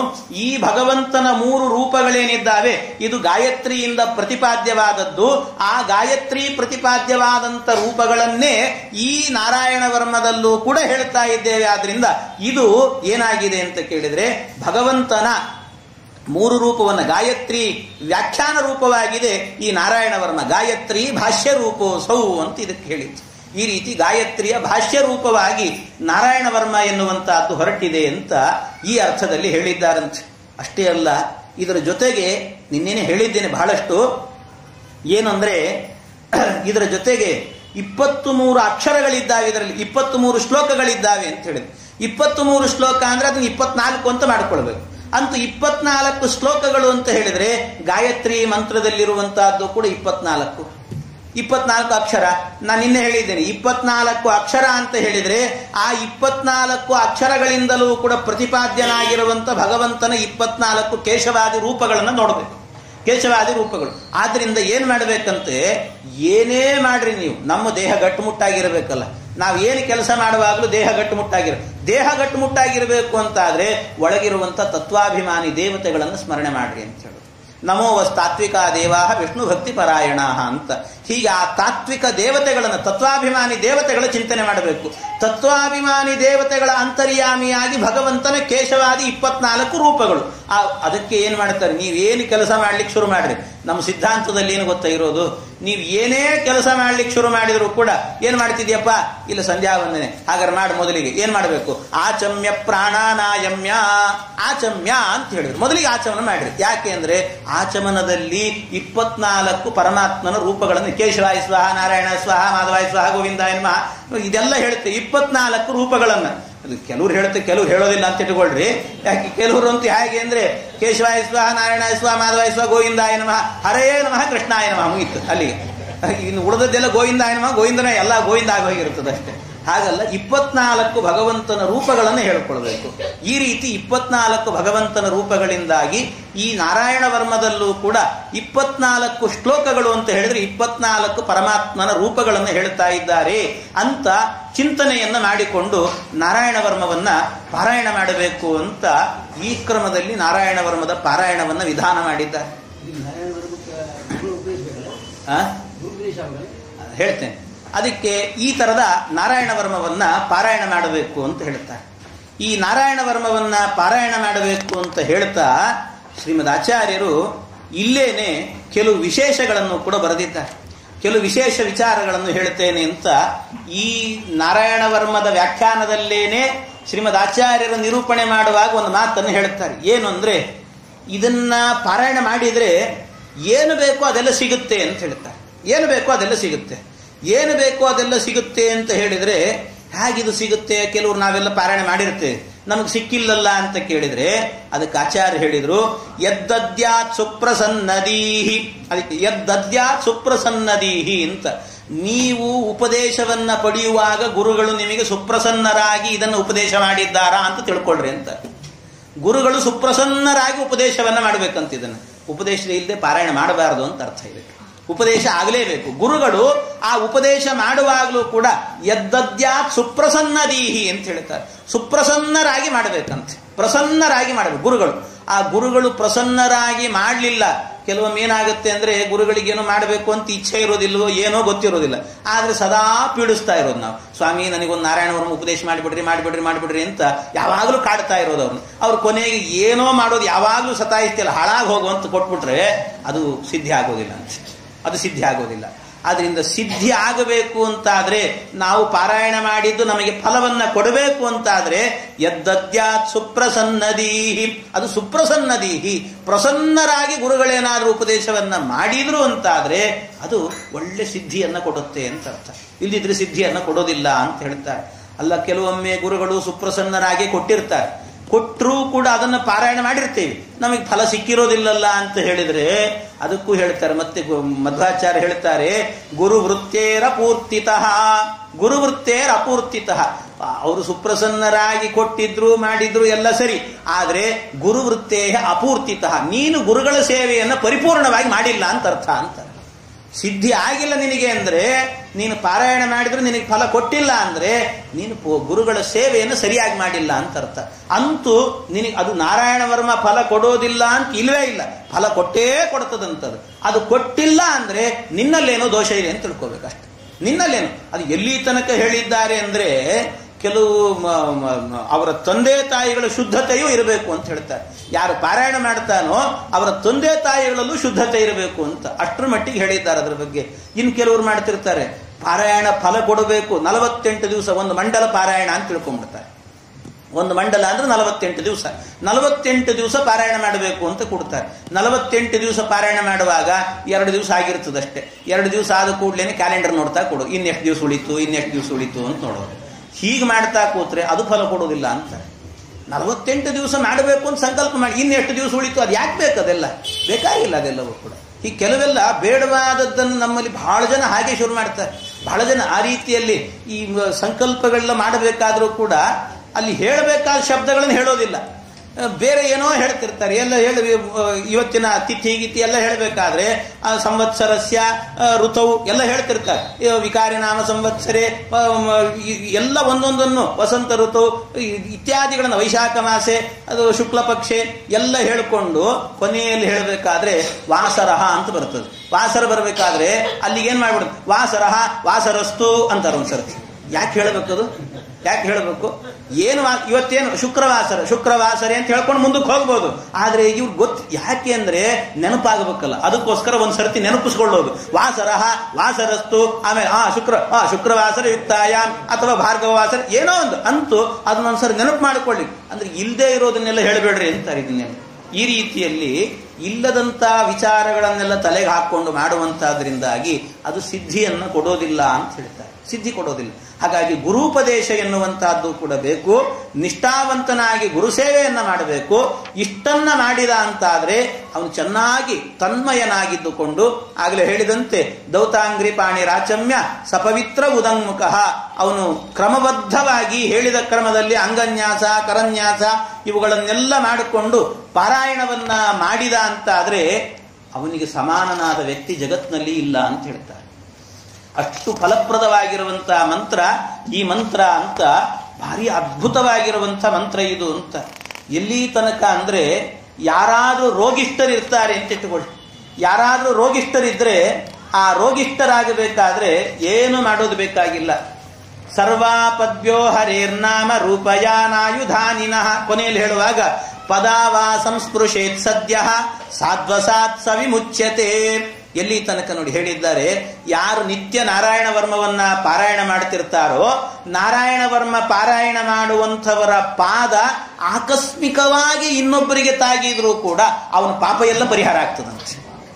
ಅವನು ಪಾರಾಯಣ ಮಾಡು ಪದಾವಾ ಸಂಸ್ಪೃಶೇತ್ ಸದ್ಯ ಸಾಧ್ವಸಾತ್ ಸವಿಮುಚ್ಯತೆ ನಕುತಶ್ಚಿತ್ ಭಯಂ ತಸ್ಯ ವಿದ್ಯಾಂ ದಾರಯತೋ ಭವೇತ್.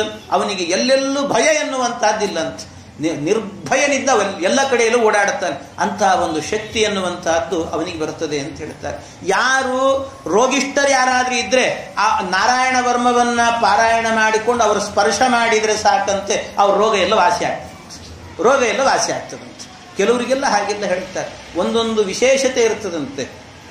ಕೆಲವರಿಗೆ ಈ ಸಾಮಾನ್ಯವಾಗಿ ಹಿಂದಿನ ಕಾಲದಲ್ಲಿ ವೈದ್ಯರು ಅಂತ ಆಗೋರಿದ್ರೆ ಆಗೆಲ್ಲ ಏನ್ ಮಾಡ್ತಿದ್ರಂತೆ, ನಕ್ಷತ್ರಗಳನ್ನು ನೋಡೋರಂತೆ.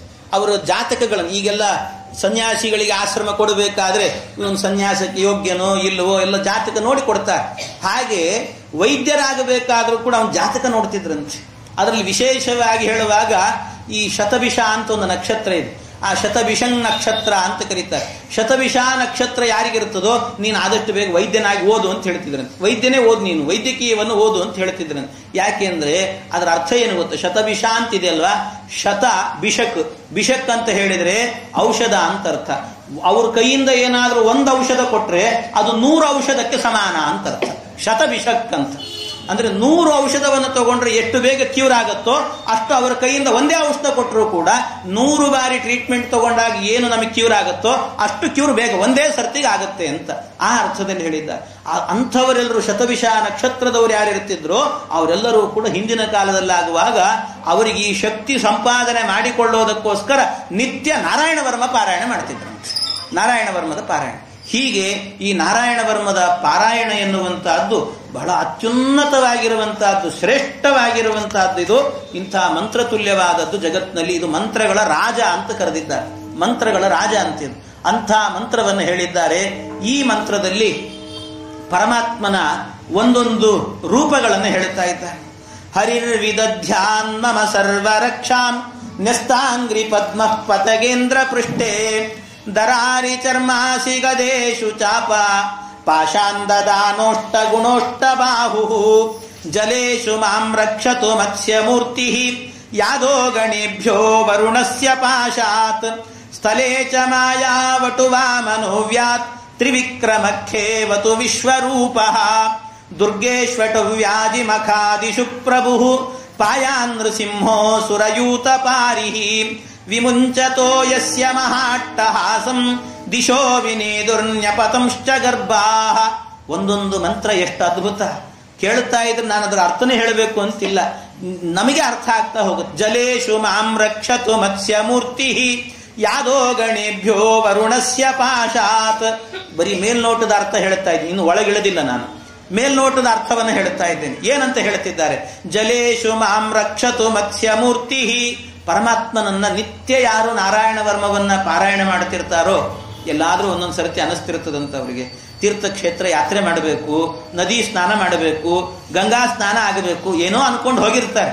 ಗಂಗಾ ತನಕ ಹೋಗಿರ್ತಾರೆ, ಹರಿದ್ವಾರ ತನಕ ಹೋಗಿರ್ತಾರೆ. ಹರಿದ್ವಾರಕ್ಕೆ ಹೋಗಿ ಗಂಗಾ ಸ್ನಾನ ಮಾಡಿ ಪುಣ್ಯ ಗಳಿಸಬೇಕು ಅಂತ ಹೋಗಿರ್ತಾರೆ. ಕೆಲವೊಬ್ಬರಿಗೆ ಏನೋ ಕೈಕಾಲು ಜಾರಿಯೋ ಏನೋ ಕಾಲ್ ಜಾರಿ ಎಡವಿ ಏನೋ ಆಗಿ ಅಲ್ಲಿ ಗಂಗಾ ಸ್ನಾನ ಅಂತ ಮುಳುಗ್ತಿರ್ತಾರೆ. ಹರಯೇ ನಮಃ ಅಂದಿರ್ತಾರೆ, ಅವರೇ ಹರಯೇ ನಮಃ ಆಗಿಬಿಟ್ಟಿರ್ತಾರೆ. ಹೀಗೆಲ್ಲ ಆಗ್ತಿರ್ತದೆ. ಆದರೆ ಇಂತಹ ಪ್ರಸಂಗಗಳಿಂದ ನಾವೆಲ್ಲ ದೂರ ಆಗಬೇಕಂದ್ರೆ ಆಕಸ್ಮಿಕವಾದಂಥ ಅಪಮೃತ್ಯುಗಳು ಅಂತೇನಿದ್ದಾವೆ ಅದರಿಂದ ನಾವು ದೂರ ಇರಬೇಕು, ನಮಗಿಂತಹದ್ದಾಗಬಾರದು ಅಂತಾದರೆ ನಿತ್ಯವೂ ಕೂಡ ನಾರಾಯಣ ವರ್ಮ ಪಾರಾಯಣ ಮಾಡ್ರಿ ಅಂತ. ಯಾಕೆಂದ್ರೆ ನೀವು ಹೋದಲ್ಲಿ ಬಂದಲ್ಲಿ ಏನಾದರೂ ತೀರ್ಥಕ್ಷೇತ್ರಗಳಿದ್ರೆ ತೀರ್ಥಗಳಲ್ಲಿ ಸ್ನಾನ ಮಾಡುವಾಗ ಆಕಸ್ಮಿಕವಾಗಿ ಎಡವಿ ಬೀಳ್ತಾ ಇದ್ದೀರಿ ಅಂತಾದ್ರೆ ನಿತ್ಯ ನಾರಾಯಣ ವರ್ಮ ಪಾರಾಯಣ ಮಾಡಿದ್ರೆ ಜಲೇಶು ಮಾಂ ರಕ್ಷತು ಮತ್ಸ್ಯ ಮೂರ್ತಿ, ನಾವು ಜಲದಲ್ಲಿ ಮುಳುಗಿದಾಗ ಆ ಸಂದರ್ಭದಲ್ಲಿ ನಮಗೇನೋ ಅನಾಹುತ ನಡೀತಾ ಇದೆ ಅಂದ್ರೆ ಗೊತ್ತಿಲ್ಲದಂತೆ ನಮ್ಮನ್ನು ಎಳೆದುಕೊಂಡು ದಡವನ್ನ ಸೇರಿಸುವಂತ ಪರಮಾತ್ಮ ಯಾರು ಅಂದ್ರೆ ಮತ್ಸ್ಯ ಮೂರ್ತಿ, ಮತ್ಸ್ಯನಾಮಕನಾದಂಥ ಪರಮಾತ್ಮನೇ ಬಂದು ರಕ್ಷಣೆ ಮಾಡ್ತಾನಂತೆ. ಮತ್ಸ್ಯನಾಮಕ ಪರಮಾತ್ಮ ಬರ್ತಾನೆ, ಅವನು ರಕ್ಷಣೆ ಮಾಡ್ತಾನೆ ಅಂತ ಹೇಳ್ತಾರೆ. ಹೀಗೆ ಯಾದೋ ಗಣೇಭ್ಯೋ ವರುಣಸ್ಯ ಪಾಶಾತ್, ಆ ವರುಣನ ಪಾಶಗಳು ಸುಳಿ ಅಂತೆಲ್ಲ ಹೇಳ್ತಿರ್ತಾರೆ. ಆ ಸುಳಿಗಳಲ್ಲೆಲ್ಲ ಮುಳುಗಿ ಎಲ್ಲೋ ಏನೇನೋ ಆಗ್ತಾ ಇರುತ್ತೆ, ಎಲ್ಲೋ ಇನ್ನು ಮುಗದೇ ಹೋಯ್ತು ನಮ್ಮ ಕತೆ ಅಂತ ತಿಳಿದಿರುತ್ತೆ. ಅಂಥ ಕಾಲದಲ್ಲೂ ಕೂಡ ಪರಮಾತ್ಮ ಬಂದು ನಮ್ಮನ್ನು ರಕ್ಷಣೆ ಮಾಡ್ತಾನಂತೆ. ನಮ್ಮಿಂದ ಇನ್ನೂ ಸಾಧನೆ ಮಾಡಿಸಬೇಕು, ಇವನು ನಾರಾಯಣ ವರ್ಮ ಪಾರಾಯಣ ಮಾಡ್ತಾ ಇದ್ದಾನೆ, ಇವನಿಂದ ಇನ್ನೂ ಸಾಧನೆ ಮಾಡಿಸಬೇಕು ಅಂತ ಭಗವಂತನೇ ಬಂದು ರಕ್ಷಣೆ ಮಾಡ್ತಾನಂತೆ. ಇದು ಅವನ ವ್ಯಕ್ತಿತ್ವ, ಇದು ಪರಮಾತ್ಮನ ಜಲದಲ್ಲಿ ಆ ಮತ್ಸ್ಯನಾಮಕನಾಗಿ ಬಂದು ರಕ್ಷಣೆ ಮಾಡ್ತಾನೆ ಪರಮಾತ್ಮ ಅಂತ. ಇನ್ನು ಕೆಲವೊಬ್ಬರಿಗೆ ಏನು ಮಾಡಬೇಕಾಗಿಲ್ಲ, ಈ ಮಳೆ ಗಿಳೆ ಅಂತ ಏನೋ ಬಂದಿರುತ್ತದೆ, ಆಕಸ್ಮಿಕವಾಗಿ ದಾರಿಯಲ್ಲಿ ಹೋಗ್ತಿರ್ತಾರೆ, ಜಾರಿ ಕೆಳಗೆ ಬಿಡ್ತಾರೆ ಅಷ್ಟೇ. ಜಾರಿ ಬಿದ್ದದ್ದು ಇನ್ನೇನು ಅಲ್ಲ, ಮತ್ತೆ ಬಾರಿ ಇನ್ನೇನೋ ಬಸ್ ಬಂದು ಗುದ್ದಿ ಮಾಡಿ ಇನ್ನೇನೋ ಆಗಿಲ್ಲ, ಬರೀ ಜಾರಿ ಕೆಳಗೆ ಬೀಳ್ತಾರೆ. ಅಷ್ಟು ಬಿದ್ದದ್ದೇ ಸಾಕು ಅವ್ರು ಹೋಗ್ಲಿಕ್ಕೆ, ಇಷ್ಟೇ ಆಗಿ ಹೋಗಿರುತ್ತದೆ, ಬಿದ್ದರೆ ಸಾಕು ಅಷ್ಟೇ ಹೋಗಿಬಿಟ್ಟಿರ್ತಾರಂತವ್ರು, ಅಷ್ಟಕ್ಕೆ ಹೋಗಿಬಿಡ್ತಾರೆ. ಅದಕ್ಕೆ ದಾರಿಯಲ್ಲಿ ಹೋಗುವಾಗಲೂ ಕೂಡ ಎಡವಿ ಬೀಳುತ್ತಿರ್ತೇವೆ, ಗೊತ್ತಿಲ್ಲದೆ ಏನೋ ಅನಾಹುತ ಆಗುತ್ತೆ. ಇಂಥಲ್ಲೆಲ್ಲ ನಮ್ಮನ್ನು ರಕ್ಷಣೆ ಮಾಡಲಿಕ್ಕೆ ಯಾರಿದ್ದಾರೆ ಅಂತ ಕೇಳಿದ್ರೆ ಸ್ಥಳೇ ಚ ಮಾಯಾವಟು ವಾಮನೋವ್ಯಾತ್, ಸ್ಥಳೇ ಚ ಮಾಯಾವಟು ವಾಮನ ಅಂದ್ರೆ ವಾಮನ ರೂಪಿಯಾದಂಥ ಪರಮಾತ್ಮ ಸ್ಥಳದಲ್ಲಿ ಆಗಬೇಕಾದ್ರೆ ಬಂದು ನಮ್ಮನ್ನು ರಕ್ಷಣೆ ಮಾಡುತ್ತಾನೆ. ನಿತ್ಯ ನಾರಾಯಣ ವರ್ಮವನ್ನ ಪಾರಾಯಣ ಮಾಡ್ರಿ ಅಂತ ಹೇಳ್ತಾರೆ. ಸುಪ್ರಸನ್ನ ದೇಹಿ, ಗುರುಗಳು ಮತ್ತೆ ಪ್ರಸನ್ನರಾಗಿರಬೇಕು. ಅಂಥ ಕಾಲದಲ್ಲಿ ಉಪದೇಶವನ್ನ ಪಡ್ಕೊಂಡು ನಿತ್ಯ ನಾರಾಯಣ ವರ್ಮವನ್ನ ಪಾರಾಯಣ ಮಾಡ್ರಿ. ಇಷ್ಟು ಮಾಡಿದ್ರಿ ಅಂತಾದ್ರೆ ಸ್ಥಳೇ ಚ ಮಾಯಾವಟು ವಾಮನೋವ್ಯಾತ್, ವಾಮನ ರೂಪಿ ಪರಮಾತ್ಮ ರಕ್ಷಣೆ ಮಾಡುತ್ತಾನೆ. ಇಲ್ರಿ ನಮ್ಮ ಮಗ ಸ್ವಲ್ಪ ಜಾಸ್ತಿ ಓದಿದ್ದಾನೆ, ಇಂಜಿನಿಯರು ಸಾಫ್ಟ್ವೇರು ಅದು ಇದು ಅಂತ ಯಾವಾಗಲೂ ವಿದೇಶಗಳಿಗೆ ಓಡಾಡ್ತಿರ್ತಾನೆ, ಭೂಮಿಯಲ್ಲಿ ಇರೋದೇ ಕಮ್ಮಿ, ಅವನು ಮೇಲೆ ಆಕಾಶದಲ್ಲೇ ಓಡಾಡ್ತಿರ್ತಾನೆ, ಅವನು ನೆಲದಲ್ಲೇ ಓಡಾಡಲ್ಲ, ವಾಮನ ರೂಪಿ ಹಾಗೆ ರಕ್ಷಣೆ ಮಾಡ್ತಾನೆ ಅಂತ ಕೇಳಿದ್ರೆ ಅದಕ್ಕೂ ಏನು ಗಾಬರಿ ಆಗಬೇಡ್ರಿ. ತ್ರಿವಿಕ್ರಮ ಖೇವತು ವಿಶ್ವರೂಪ, ತ್ರಿವಿಕ್ರಮ ಖೇ ಅವತ್ತು, ಖೇ ಅಂತ ಹೇಳಿದ್ರೆ ಆಕಾಶ ಅಂತ ಅರ್ಥ. ಆಕಾಶದಲ್ಲಿ ತ್ರಿವಿಕ್ರಮ ರೂಪಿ ಪರಮಾತ್ಮ ಬಂದು ರಕ್ಷಣೆ ಮಾಡ್ತಿರ್ತಾನಂತೆ, ಎತ್ತರದ ರೂಪ ಅದು. ಹಾಗಾಗಿ ಆ ರೂಪದಿಂದಲೇನೆ ಎಲ್ಲೋ ಏನೋ ಸಮಸ್ಯೆ ಆಗಿ ಏನೋ ಹೋಗ್ತಿದ್ದಾನೆ ಅನ್ನುವಾಗ ಆ ವಿಮಾನ ಸರಿ ಮಾಡಿಟ್ಟು ಕಳಿಸ್ತಾನಂತೆ, ಸರಿಯಾಗಿ ಲ್ಯಾಂಡ್ ಆಗುವಂತೆ ಮಾಡ್ತಾನೆ ಪರಮಾತ್ಮ. ಟೇಕ್ ಆಫ್ ಬೇಕಾದರೂ ಕೂಡ ಚೆನ್ನಾಗಿ ಮಾಡಿಸ್ತಾನೆ, ಲ್ಯಾಂಡ್ ಆಗುವಾಗಲೂ ಚೆನ್ನಾಗಿ ನೋಡಿಕೊಳ್ತಾನೆ. ಇದು ತ್ರಿವಿಕ್ರಮಖೇವತು ವಿಶ್ವರೂಪ, ತ್ರಿವಿಕ್ರಮ ರೂಪಿ ಪರಮಾತ್ಮ ಅಲ್ಲಿದ್ದು ರಕ್ಷಣೆಯನ್ನು ಮಾಡ್ತಾನೆ ಅಂತ ಹೇಳ್ತಾರೆ. ಹೀಗೆ ಒಂದೊಂದು ರೂಪದಿಂದ ಹೇಳಿದ್ದಾರೆ. ದುರ್ಗೇಶ್ವಟವ್ಯಾಜಿ ಮಕಾದಿಶು ಪ್ರಭು ಪಾಯಾನ್ ನೃಸಿಂಹೋ ಸುರಯೂಥ ಪಾರಿಹಿ. ಎಲ್ಲೋ ಹೋಗಿರ್ತಾರೆ, ರಣಭೂಮಿ ಅಂತ ಇರ್ತದೆ. ರಣಭೂಮಿ ಅಂದ್ರೆ ಯುದ್ಧದ ಭೂಮಿ. ಆ ಎಲ್ಲೋ ಬಾರ್ಡರ್ ಹತ್ರ ಹೋಗಿರ್ತಾರೆ, ಏನೋ ನೋಡಬೇಕು ಅಂತ ಕುತೂಹಲ, ಅಲ್ಲಿ ಹೋಗ್ಬಿಟ್ಟಿರ್ತಾರೆ. ಇದ್ದಕ್ಕಿದ್ದಾಗ ಯಾರೋ ಭಯೋತ್ಪಾದಕರು ಬರೋದು, ಎಗರಿಸ್ಬಿಡೋದು, ಇವ್ರನ್ನ ಏನೋ ಸಮಸ್ಯೆ ಆಗೋದು, ಇಂಥದ್ದಾಗ್ತಿರ್ತದೆ. ಇಲ್ಲ ಕೆಲವೊಮ್ಮೆ ಅರಣ್ಯಕ್ಕೆ ಹೋಗಿರ್ತಾರಂತೆ. ಅರಣ್ಯ ಅಟವಿ ಅಂತ ಹೇಳಿದ್ರೆ ಕಾಡು ಅಂತ ಅರ್ಥ. ದುರ್ಗೇಶ್ವಟವ್ಯಾಜಿ ಮಖಾದಿಶು ಪ್ರಭು, ಅಲ್ಲೆಲ್ಲ ಆಗಬೇಕಾದ್ರೆ ಇಂಥ ಕಡೆಯಲ್ಲಿ ನಮ್ಮನ್ನು ರಕ್ಷಣೆ ಮಾಡಲಿಕ್ಕೆ ಯಾರಿದ್ದಾರೆ ಅಂತ ಕೇಳಿದ್ರೆ ಏನು ಯೋಚನೆ ಮಾಡಬೇಡ್ರಿ, ನಿತ್ಯ ನಾರಾಯಣ ವರ್ಮವನ್ನ ಪಾರಾಯಣ ಮಾಡ್ರಿ. ಈ ಗರ್ಭಗುಡಿಯಲ್ಲಿರುವಂತ ನರಸಿಂಹದೇವರೇ ಬಂದು ನಿಮ್ಮನ್ನು ರಕ್ಷಣೆ ಮಾಡ್ತಾರೆ ಅಂತಾರೆ. ಪಾಯಾನ್ ನೃಸಿಂಹೋ ಸುರಯೂತ ಪಾರಿಹಿ, ಪಾಯಾನ್ ನೃಸಿಂಹ, ನೃಸಿಂಹ ರೂಪಿ ಪರಮಾತ್ಮ ಬಂದು ಅವನೇ ನಮ್ಮನ್ನು ರಕ್ಷಣೆ ಮಾಡುತ್ತಾನೆ ಅಂತ ಹೇಳ್ತಾರೆ. ವಿಮುಂಚತೋ ಯಸ್ಯ ಮಹಾಟ್ಟಹಾಸಂ ದಿಶೋ ವಿನೇದುರ್ನ್ಯಪತಂಶ್ಚ ಗರ್ಭಾಃ. ಇನ್ನು ಯಾವ್ಯಾವುದು ದಿಕ್ಕುಗಳಲ್ಲಿ ಆಗಬೇಕಾದ್ರೆ ದೈತ್ಯರು ಬರ್ತಿರ್ತಾರೆ, ಈ ಕೆಲವರಿಗೆ ಗರ್ಭಪಾತವನ್ನೇ ಮಾಡ್ತಿರ್ತಾರೆ, ಅಂಥವ್ರನ್ನೆಲ್ಲ ರಕ್ಷಣೆ ಮಾಡ್ಲಿಕ್ಕೂ ನರಸಿಂಹದೇವರೇ ಬರೋದಂತೆ. ಅವ್ರು ಒಂದು ಸರ್ತಿ ಗರ್ಜನೆ ಮಾಡಿಕೊಂಡು ಬಂದ್ರು ಅಂತಾದ್ರೆ ಯಾರು ದೈತ್ಯರಿರ್ತಾರೋ, ದೈತ್ಯ ಗರ್ಭಿಣಿಯರಿದ್ರೂ ಕೂಡ ಆ ಗರ್ಭದಲ್ಲಿರುವ ಕೂಸೇನೆ ಅವರ ಗರ್ಜನೆ ಕೇಳಿ ಅಲ್ಲೇ ಹೋಗಿಬಿಡ್ತಾವಂತವು ಕೂಸುಗಳು, ದೈತ್ಯ ಕೂಸುಗಳು ಅಂತ ಹೇಳ್ತಾರೆ. ಹೀಗೆ ಇದೆಲ್ಲ ನಡೆಯುತ್ತೆ. ರಕ್ಷತ್ವಸೌ ಮಾತ್ವನಿ ಯಜ್ಞಕಲ್ಪ ಸ್ವದಂಷ್ಟ್ರಯೋನ್ನೀತದರೋವರಾಹ ರಾಮೋದ್ರಿಕೂಟೇಶ್ವಥ ವಿಪ್ರವಾಸೆ ಸಲಕ್ಷ್ಮಣೋ ವ್ಯಾದ್ಭರತಾಗ್ರಜೋ ಮಾಂ. ಇನ್ನೂ ಕೆಲವು ಕಡೆಯಲ್ಲಾಗಬೇಕಾದ್ರೆ ನಾವು ಭೂಮಿಯಲ್ಲಿ ಓಡಾಡ್ತಿರ್ತೇವೆ. ಭೂಮಿಯಲ್ಲೇ ಓಡಾಡುವಾಗ ಈ ತಗ್ಗು ಮಿಟ್ಟಿ ಪ್ರದೇಶಗಳಿರ್ತದೆ. ಅಂಥ ಕಡೆಯಲ್ಲಿ ಓಡಾಡಬೇಕಾದ್ರೆ ಯಜ್ಞನಾಮಕನಾದಂಥ ಪರಮಾತ್ಮ ಬಂದು ನಮ್ಮನ್ನು ರಕ್ಷಣೆ ಮಾಡುತ್ತಾನೆ. ಇನ್ನು ವರಾಹರೂಪಿಯಾದಂಥ ಪರಮಾತ್ಮನೂ ಕೂಡ ಬರ್ತಾನಂತೆ, ಅವನೂ ರಕ್ಷಣೆ ಮಾಡುತ್ತಾನಂತೆ. ಪರ್ವತಗಳಲ್ಲಿ ಆಗಬೇಕಾದ್ರೆ ಅಲ್ಲಿ ನಾವು ಪರ್ವತಗಳಲ್ಲಿ ಗುಡ್ಡಗಳನ್ನು ಹತ್ತಾ ಇರ್ತೇವೆ. ಏನೋ ತಿರುಪತಿ ಬೆಟ್ಟ ಹತ್ತಬೇಕು ಅಂತ ಆಸೆ, ಹತ್ತಲಿಕ್ಕೆ ಹೋಗಿರ್ತೇವೆ, ಎಳಿ ಬಿಡ್ತೇವೆ, ಮೇಲಿಂದ ಕೆಳಗೆ ಬಿದ್ದಿರ್ತೇವೆ, ಏನೋ ಅನಾಹುತ ಆಗಬಾರದು ಅಂದ್ರೆ ಅಲ್ಲೆಲ್ಲ ಪರಶುರಾಮ ದೇವರು ರಕ್ಷಣೆ ಮಾಡ್ತಾರಂತೆ. ಪರಶುರಾಮ ದೇವರು ಬರ್ತಾರೆ. ರಾಮೋದ್ರಿ ಕೂಟೇಶ್ವತ ವಿಪ್ರವಾಸೆ, ಅದು ರಾಮೋದ್ರಿ, ರಾಮದೇವರು ಅಂದ್ರೆ ಪರಶುರಾಮ ದೇವರು ಅಂತ ಅರ್ಥ. ಇಲ್ಲಿ ಈ ಪರಶುರಾಮ ದೇವರು ಬಂದು, ಯಾಕೆ ಅಂದ್ರೆ ಅವರು ಈ ಬೆಟ್ಟಗಳಲ್ಲಿ ಹೆಚ್ಚು ಓಡಾಡ್ತಾ ಇದ್ರಂತೆ. ಈಗಲೂ ನೋಡ್ರಿ ನೀವು ಬೇಕಾದ್ರೆ ಈ ಉಡುಪಿಗೆ ಹೋದ್ರೆ ಪರಶುರಾಮ ದೇವರ ಕ್ಷೇತ್ರ, ಪರಶುರಾಮ ದೇವರು ಇರೋದು ಬೆಟ್ಟದ ಮೇಲೆ ಇದ್ದಾರೆ. ದುರ್ಗಾದೇವಿ ಎದುರುಗಡೆಯಲ್ಲೇನೆ ಪರಶುರಾಮ ದೇವರ ಬೆಟ್ಟ ಅಂತಿದೆ ಪಾಜಕ ಕ್ಷೇತ್ರದಲ್ಲಿ. ಅಲ್ಲಿ ಬೆಟ್ಟದ ಮೇಲೆ ಕೂತಿರ್ತಾರೆ ಅವ್ರು, ಬೆಟ್ಟದಲ್ಲೇ ಇದ್ದು ಎಲ್ಲರನ್ನೂ ರಕ್ಷಣೆ ಮಾಡ್ತಿರ್ತಾರಂತೆ ಪರಶುರಾಮ ದೇವರು. ಹಾಗಾಗಿ ಆ ಪರಶುರಾಮ ದೇವರು ರಾಮೋದ್ರಿ ಕೂಟೇಶ್ವತ ವಿಪ್ರವಾಸೆ ಸಲಕ್ಷ್ಮಣೋ ವ್ಯಾದ್ ಭರತಾಗ್ರಜೋ ಮಾಂ. ಇನ್ನು ಪ್ರವಾಸ ಮಾಡ್ತಿರ್ತೇವೆ, ಪ್ರವಾಸ ಮಾಡಿ ಬಸ್ಸಲ್ಲೋ ಕಾರಲ್ಲೋ ಎಲ್ಲೋ ಹೋಗ್ತಿರ್ತೇವೆ. ಎಲ್ಲಾದ್ರೂ ಪ್ರವಾಸ ಮಾಡಲಿಕ್ಕೆ ಅಂತ ಹೋದಾಗ ಏನಾದ್ರೂ ಅನಾಹುತ ನಡೀತಾ ಇತ್ತು ಅಂದ್ರೆ ಹೆಚ್ಚು ಪ್ರವಾಸ ಮಾಡಿದವನು ಯಾರು ಗೊತ್ತಾ? ರಾಮದೇವರಂತೆ. ವನವಾಸದಲ್ಲಿ ಅವನಷ್ಟು ಪ್ರವಾಸ ಮಾಡಿದವ್ರು ಇನ್ಯಾರೂ ಇಲ್ಲ ಅಂತ ಹೇಳ್ತಾರೆ. ಅಷ್ಟು ಪ್ರವಾಸ ಮಾಡಿದ್ದಾನಂತೆ ಪರಮಾತ್ಮ. ಏನದು ಸಾಮಾನ್ಯವೇ 14 ವರ್ಷ ಬರೀ ಓಡಾಡಿಕೊಂಡೇ ಹೋಗಿದ್ದಾನೆ. ಎಲ್ಲಿದ್ದ ಅವನು? ಉತ್ತರದ ದಿಕ್ಕಿನಲ್ಲಿದ್ದ ಅವನು. ಆ ಉತ್ತರದ ದಿಕ್ಕಿನಲ್ಲಿರುವವನು ಈ ಕಡೆ ತನಕಲೂ ಕೂಡ ಬಂದಿದ್ದಾನೆ ಅಂದ್ರೆ ಇಲ್ಲಿ ತನಕ ಬಂದು ಇದನ್ನು ವನವಾಸಿ ರಾಮ ಮಂದಿರ ಅಂತ ಬೇರೆ ಮಾಡಿಟ್ಟು ಹೋಗಿದ್ದಾನೆ, ಇಲ್ಲಿ ಕೂತ್ ಬೇರೆ ಇಷ್ಟೆಲ್ಲ ಮಾಡಿದ್ದಾನೆ. ಹಾಗಾಗಿ ವನವಾಸಕ್ಕೆ ಇದು ಕಾಡು ಅಂತ ಅರ್ಥ. ಕಾಡಿನಲ್ಲೇ ಬಂದು ಕೂತಿದ್ದ, ಅದೇ ರಾಮ ಮಂದಿರ ಆಗೋಯ್ತು ಅಂತ. ಹಾಗೆ ಆ ರೀತಿಯಲ್ಲಿ ಎಲ್ಲಾ ಕಡೆ ಓಡಾಡಿಕೊಂಡು ಹೋಗಿದ್ದಾನೆ. ಪ್ರವಾಸವನ್ನ ಮಾಡಲಿಕ್ಕೆ ಖ್ಯಾತಿ ಗಳಿಸಿದವನು ರಾಮ. ಆದ್ರಿಂದ ಲಕ್ಷ್ಮಣ ಸಹಿತನಾಗಿರುವಂತಹ ಭರತಾಗ್ರಜನಾಗಿರುವಂತಹ ರಾಮದೇವರು ನಾವು ಪ್ರವಾಸದಲ್ಲಿ ಹೋಗುವಾಗ ಯಾವ ಅನಾಹುತಗಳು ಕೂಡ ನಡೆಯದೇನೆ ನಮ್ಮನ್ನು ರಕ್ಷಣೆ ಮಾಡ್ತಾನೆ ಅಂತ ಹೇಳ್ತಾರೆ. ಪರಮಾತ್ಮ ರಕ್ಷಣೆ ಮಾಡ್ತಾನೆ, ರಾಮದೇವರು ಮಾಡ್ತಾರಂತೆ. ಅದಕ್ಕೆ ರಾಮದೇವರನ್ನ ಸ್ಮರಣೆ ಮಾಡ್ತಾ ಹೋಗ್ರಿ. ಬದ್ರಿ ಯಾತ್ರೆಗೆ ಹೋಗ್ತಾ ಇದ್ದೇವೆ, ಹರಿದ್ವಾರಕ್ಕೆ ಹೋಗ್ತಾ ಇದ್ದೇವೆ, ದಾರಿಯಲ್ಲಿ ಏನೋ ಬಸ್ ಕೆಟ್ಟು ಹೋಯ್ತು, ಇನ್ನೇನೋ ಅನರ್ಥ, ಊಟ ಇಲ್ಲ, ತಿಂಡಿ ಇಲ್ಲ, ಇದು ಯಾವುದು ಆಗಬಾರದು ಅಂತ ಆದ್ರೆ ರಾಮದೇವರ ಸ್ಮರಣೆ ಮಾಡ್ಕೊಂಡು ಹೋಗ್ರಿ ಅಂತ ಹೇಳ್ತಾರೆ.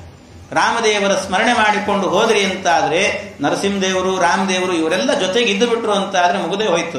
ಅನಾಯಾಸವಾಗಿ ಹೋಗಿ ಬಂದದ್ದೇ ಗೊತ್ತಾಗೋದಿಲ್ಲ ಅಂತ, ಹೋಗಿ ಬಂದದ್ದೇ ಗೊತ್ತಾಗಲ್ಲ, ಅಷ್ಟು ಅನಾಯಾಸವಾಗಿ ಹೋಗಿ ಬರ್ತೇವೆ ಅಂತ ಹೇಳ್ತಾರೆ. ಹೀಗೆ ಸಲಕ್ಷ್ಮಣೋ ವ್ಯಾತ್ ಭರತಾಗ್ರಜೋ ಮಾಂ. ಇಲ್ಲಿ ಭರತಾಗ್ರಜನಾದಂತ ಪರಮಾತ್ಮ ರಕ್ಷಣೆ ಮಾಡುತ್ತಾನೆ ಅಂತ ಹೇಳ್ತಾರೆ. ಸನತ್ಕುಮಾರೋವತು ಕಾಮದೇವಾತ್ ಹಯಶೀರ್ಷೋ ಮಾಂ ಪತಿದೇವ ಹೇಳನಾಥ್. ಇನ್ನು ಸನತ್ಕುಮಾರ ಅಂತ ಒಂದು, ಸನತ್ಕುಮಾರ ಅಂದ್ರೆ ಚತುರ್ಮುಖ ಬ್ರಹ್ಮದೇವರ ಮಕ್ಕಳೊಬ್ರು ಸನತ್ಕುಮಾರ ಇದ್ದಾರೆ, ಅವರಲ್ಲ ಇಲ್ಲಿ ಹೇಳಿರುವ ಸನತ್ಕುಮಾರ ಅಂದ್ರೆ ಪರಮಾತ್ಮನದ್ದೇ ಒಂದು ಸನತ್ಕುಮಾರ ಅನ್ನುವಂಥ ಒಂದು ರೂಪ ಇದೆ, ಪ್ರತ್ಯೇಕವಾಗಿರುವಂತಹದ್ದು. ಅದು ಬ್ರಹ್ಮಚರ್ಯಾಶ್ರಮವನ್ನ ಬೋಧನೆ ಮಾಡಿರೋದು. ಚತುರ್ಮುಖ ಬ್ರಹ್ಮದೇವರಿಗೆ ಬ್ರಹ್ಮಚರ್ಯವನ್ನು ಉಪದೇಶ ಮಾಡಿರುವಂತ ಒಂದು ರೂಪ ಅದು. ಆ ರೂಪದಿಂದ ಪರಮಾತ್ಮ ಆಗಬೇಕಾದ್ರೆ ನಮಗೆ ಅಯೋಗ್ಯ ಕಾಮನೆಗಳು ಬರ್ತಿರ್ತಾವಂತೆ. ಬಯಸಬಾರದನ್ನ ಬಯಸ್ತಾ ಇರ್ತೇವೆ ನಾವು. ನಾನೇ ಇಲ್ಲಿ ಕೂಡಬೇಕಿತ್ತು, ನಾನೇ ಅಲ್ಲಿರಬೇಕಿತ್ತು, ಹಾಗೆ ಹೀಗೆ ಅಂತ ನಮ್ಮ ಯೋಗ್ಯತೆ ಮೀರಿ ಬಯಕೆ ಬರ್ತಿರ್ತವೆ. ಇಂಥ ಬಯಕೆ ಬಂದು ನಮಗೇನಾಗುತ್ತೆ, ಕೊನೆಗೆ ಬಯಕೆ ಈಡೇರದೇ ಇದ್ದಾಗ ಕೆಟ್ಟ ಕೆಲಸ ಮಾಡ್ಲಿಕ್ಕೆ ಶುರು ಮಾಡ್ತೇವಂತೆ. ನಮ್ಮ ಬಯಕೆ ಈಡೇರಲಿಲ್ಲ, ಅದಕ್ಕೆ ಕೆಟ್ಟ ಕೆಲಸ ಮಾಡೋಣ ಅಂತ ಕರ್ಮ ಮಾಡ್ತೇವಂತೆ. ಕರ್ಮ ಮಾಡಲಿಕ್ಕೆ ಶುರು ಮಾಡಿದ್ವಿ ಅಂದ್ರೆ ದುರಹಂಕಾರಿಗಳಾಗ್ತೇವೆ ನಾವು.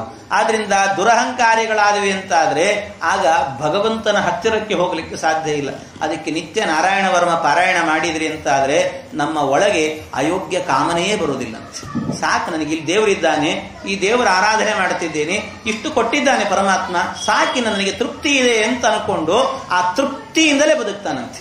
ತೃಪ್ತಿಯಿಂದ ಅದನ್ನ ಆ ಒಂದು ಅಯೋಗ್ಯ ಕಾಮನೆಯನ್ನ ಹೊಡೆದೋಡಿಸುವಂತ ಪರಮಾತ್ಮನ ರೂಪ ಯಾವುದು ಅಂದ್ರೆ ಸನತ್ ಕುಮಾರೋವತು ಕಾಮದೇವಾತ್. ಕಾಮ ಅಂದ್ರೆ ಅಯೋಗ್ಯ ಕಾಮನೆಗಳು ಅಂತ ಅರ್ಥ. ಆ ಅಯೋಗ್ಯ ಕಾಮನೆಗಳಿಂದ ಹೊಡೆದೋಡಿಸಿ ನಮ್ಮನ್ನ ರಕ್ಷಣೆ ಮಾಡುವಂಥವನು ಸನತ್ ಕುಮಾರ ಅನ್ನುವಂಥ ರೂಪ ಅಂತ ಹೇಳ್ತಾರೆ. ಇನ್ನು ಅಷ್ಟೇ ಅಲ್ಲ, ಜೊತೆಗೆ ಹಯಶೀರ್ಷೋ ಮಾಂ ಪತಿ ದೇವ ಹೇಳನಾಥ್ ಇನ್ನೊಂದನ್ನು ಕೂಡ ಹೇಳಿದ್ದಾರೆ. ಯಾವುದು ಅಂದ್ರೆ ದಾರಿಯಲ್ಲಿ ಹೋಗುವಾಗ ಕೆಲವೊಮ್ಮೆ ಅಪಚಾರ ಮಾಡ್ತೀವಂತೆ. ನಾವು ದಾರಿಯಲ್ಲಿ ಹೋಗುವಾಗ ಅಪಚಾರಗಳನ್ನು ಮಾಡ್ತಿರ್ತೇವೆ. ಯಾವುದೋ ಒಂದು ದೇವಸ್ಥಾನ ನೋಡ್ತೇವೆ, ಆ ದೇವಸ್ಥಾನ ಯಾರು ಪ್ರತಿಷ್ಠೆ ಮಾಡಿರ್ತಾರೋ ಬಿಟ್ಟಿರ್ತಾರೋ ಗೊತ್ತಿಲ್ಲ, ಇದೇನು ಯಾರೋ ಮಾಡಿದ ಪ್ರತಿಷ್ಠೆ, ಯಾರಿಗೆ ಇದಕ್ಕೆ ಯಾಕೆ ನಮಸ್ಕಾರ ಮಾಡಬೇಕು, ಹೀಗೆಲ್ಲ ಅಪಚಾರಗಳನ್ನು ಮಾಡ್ತಿರ್ತಾರೆ.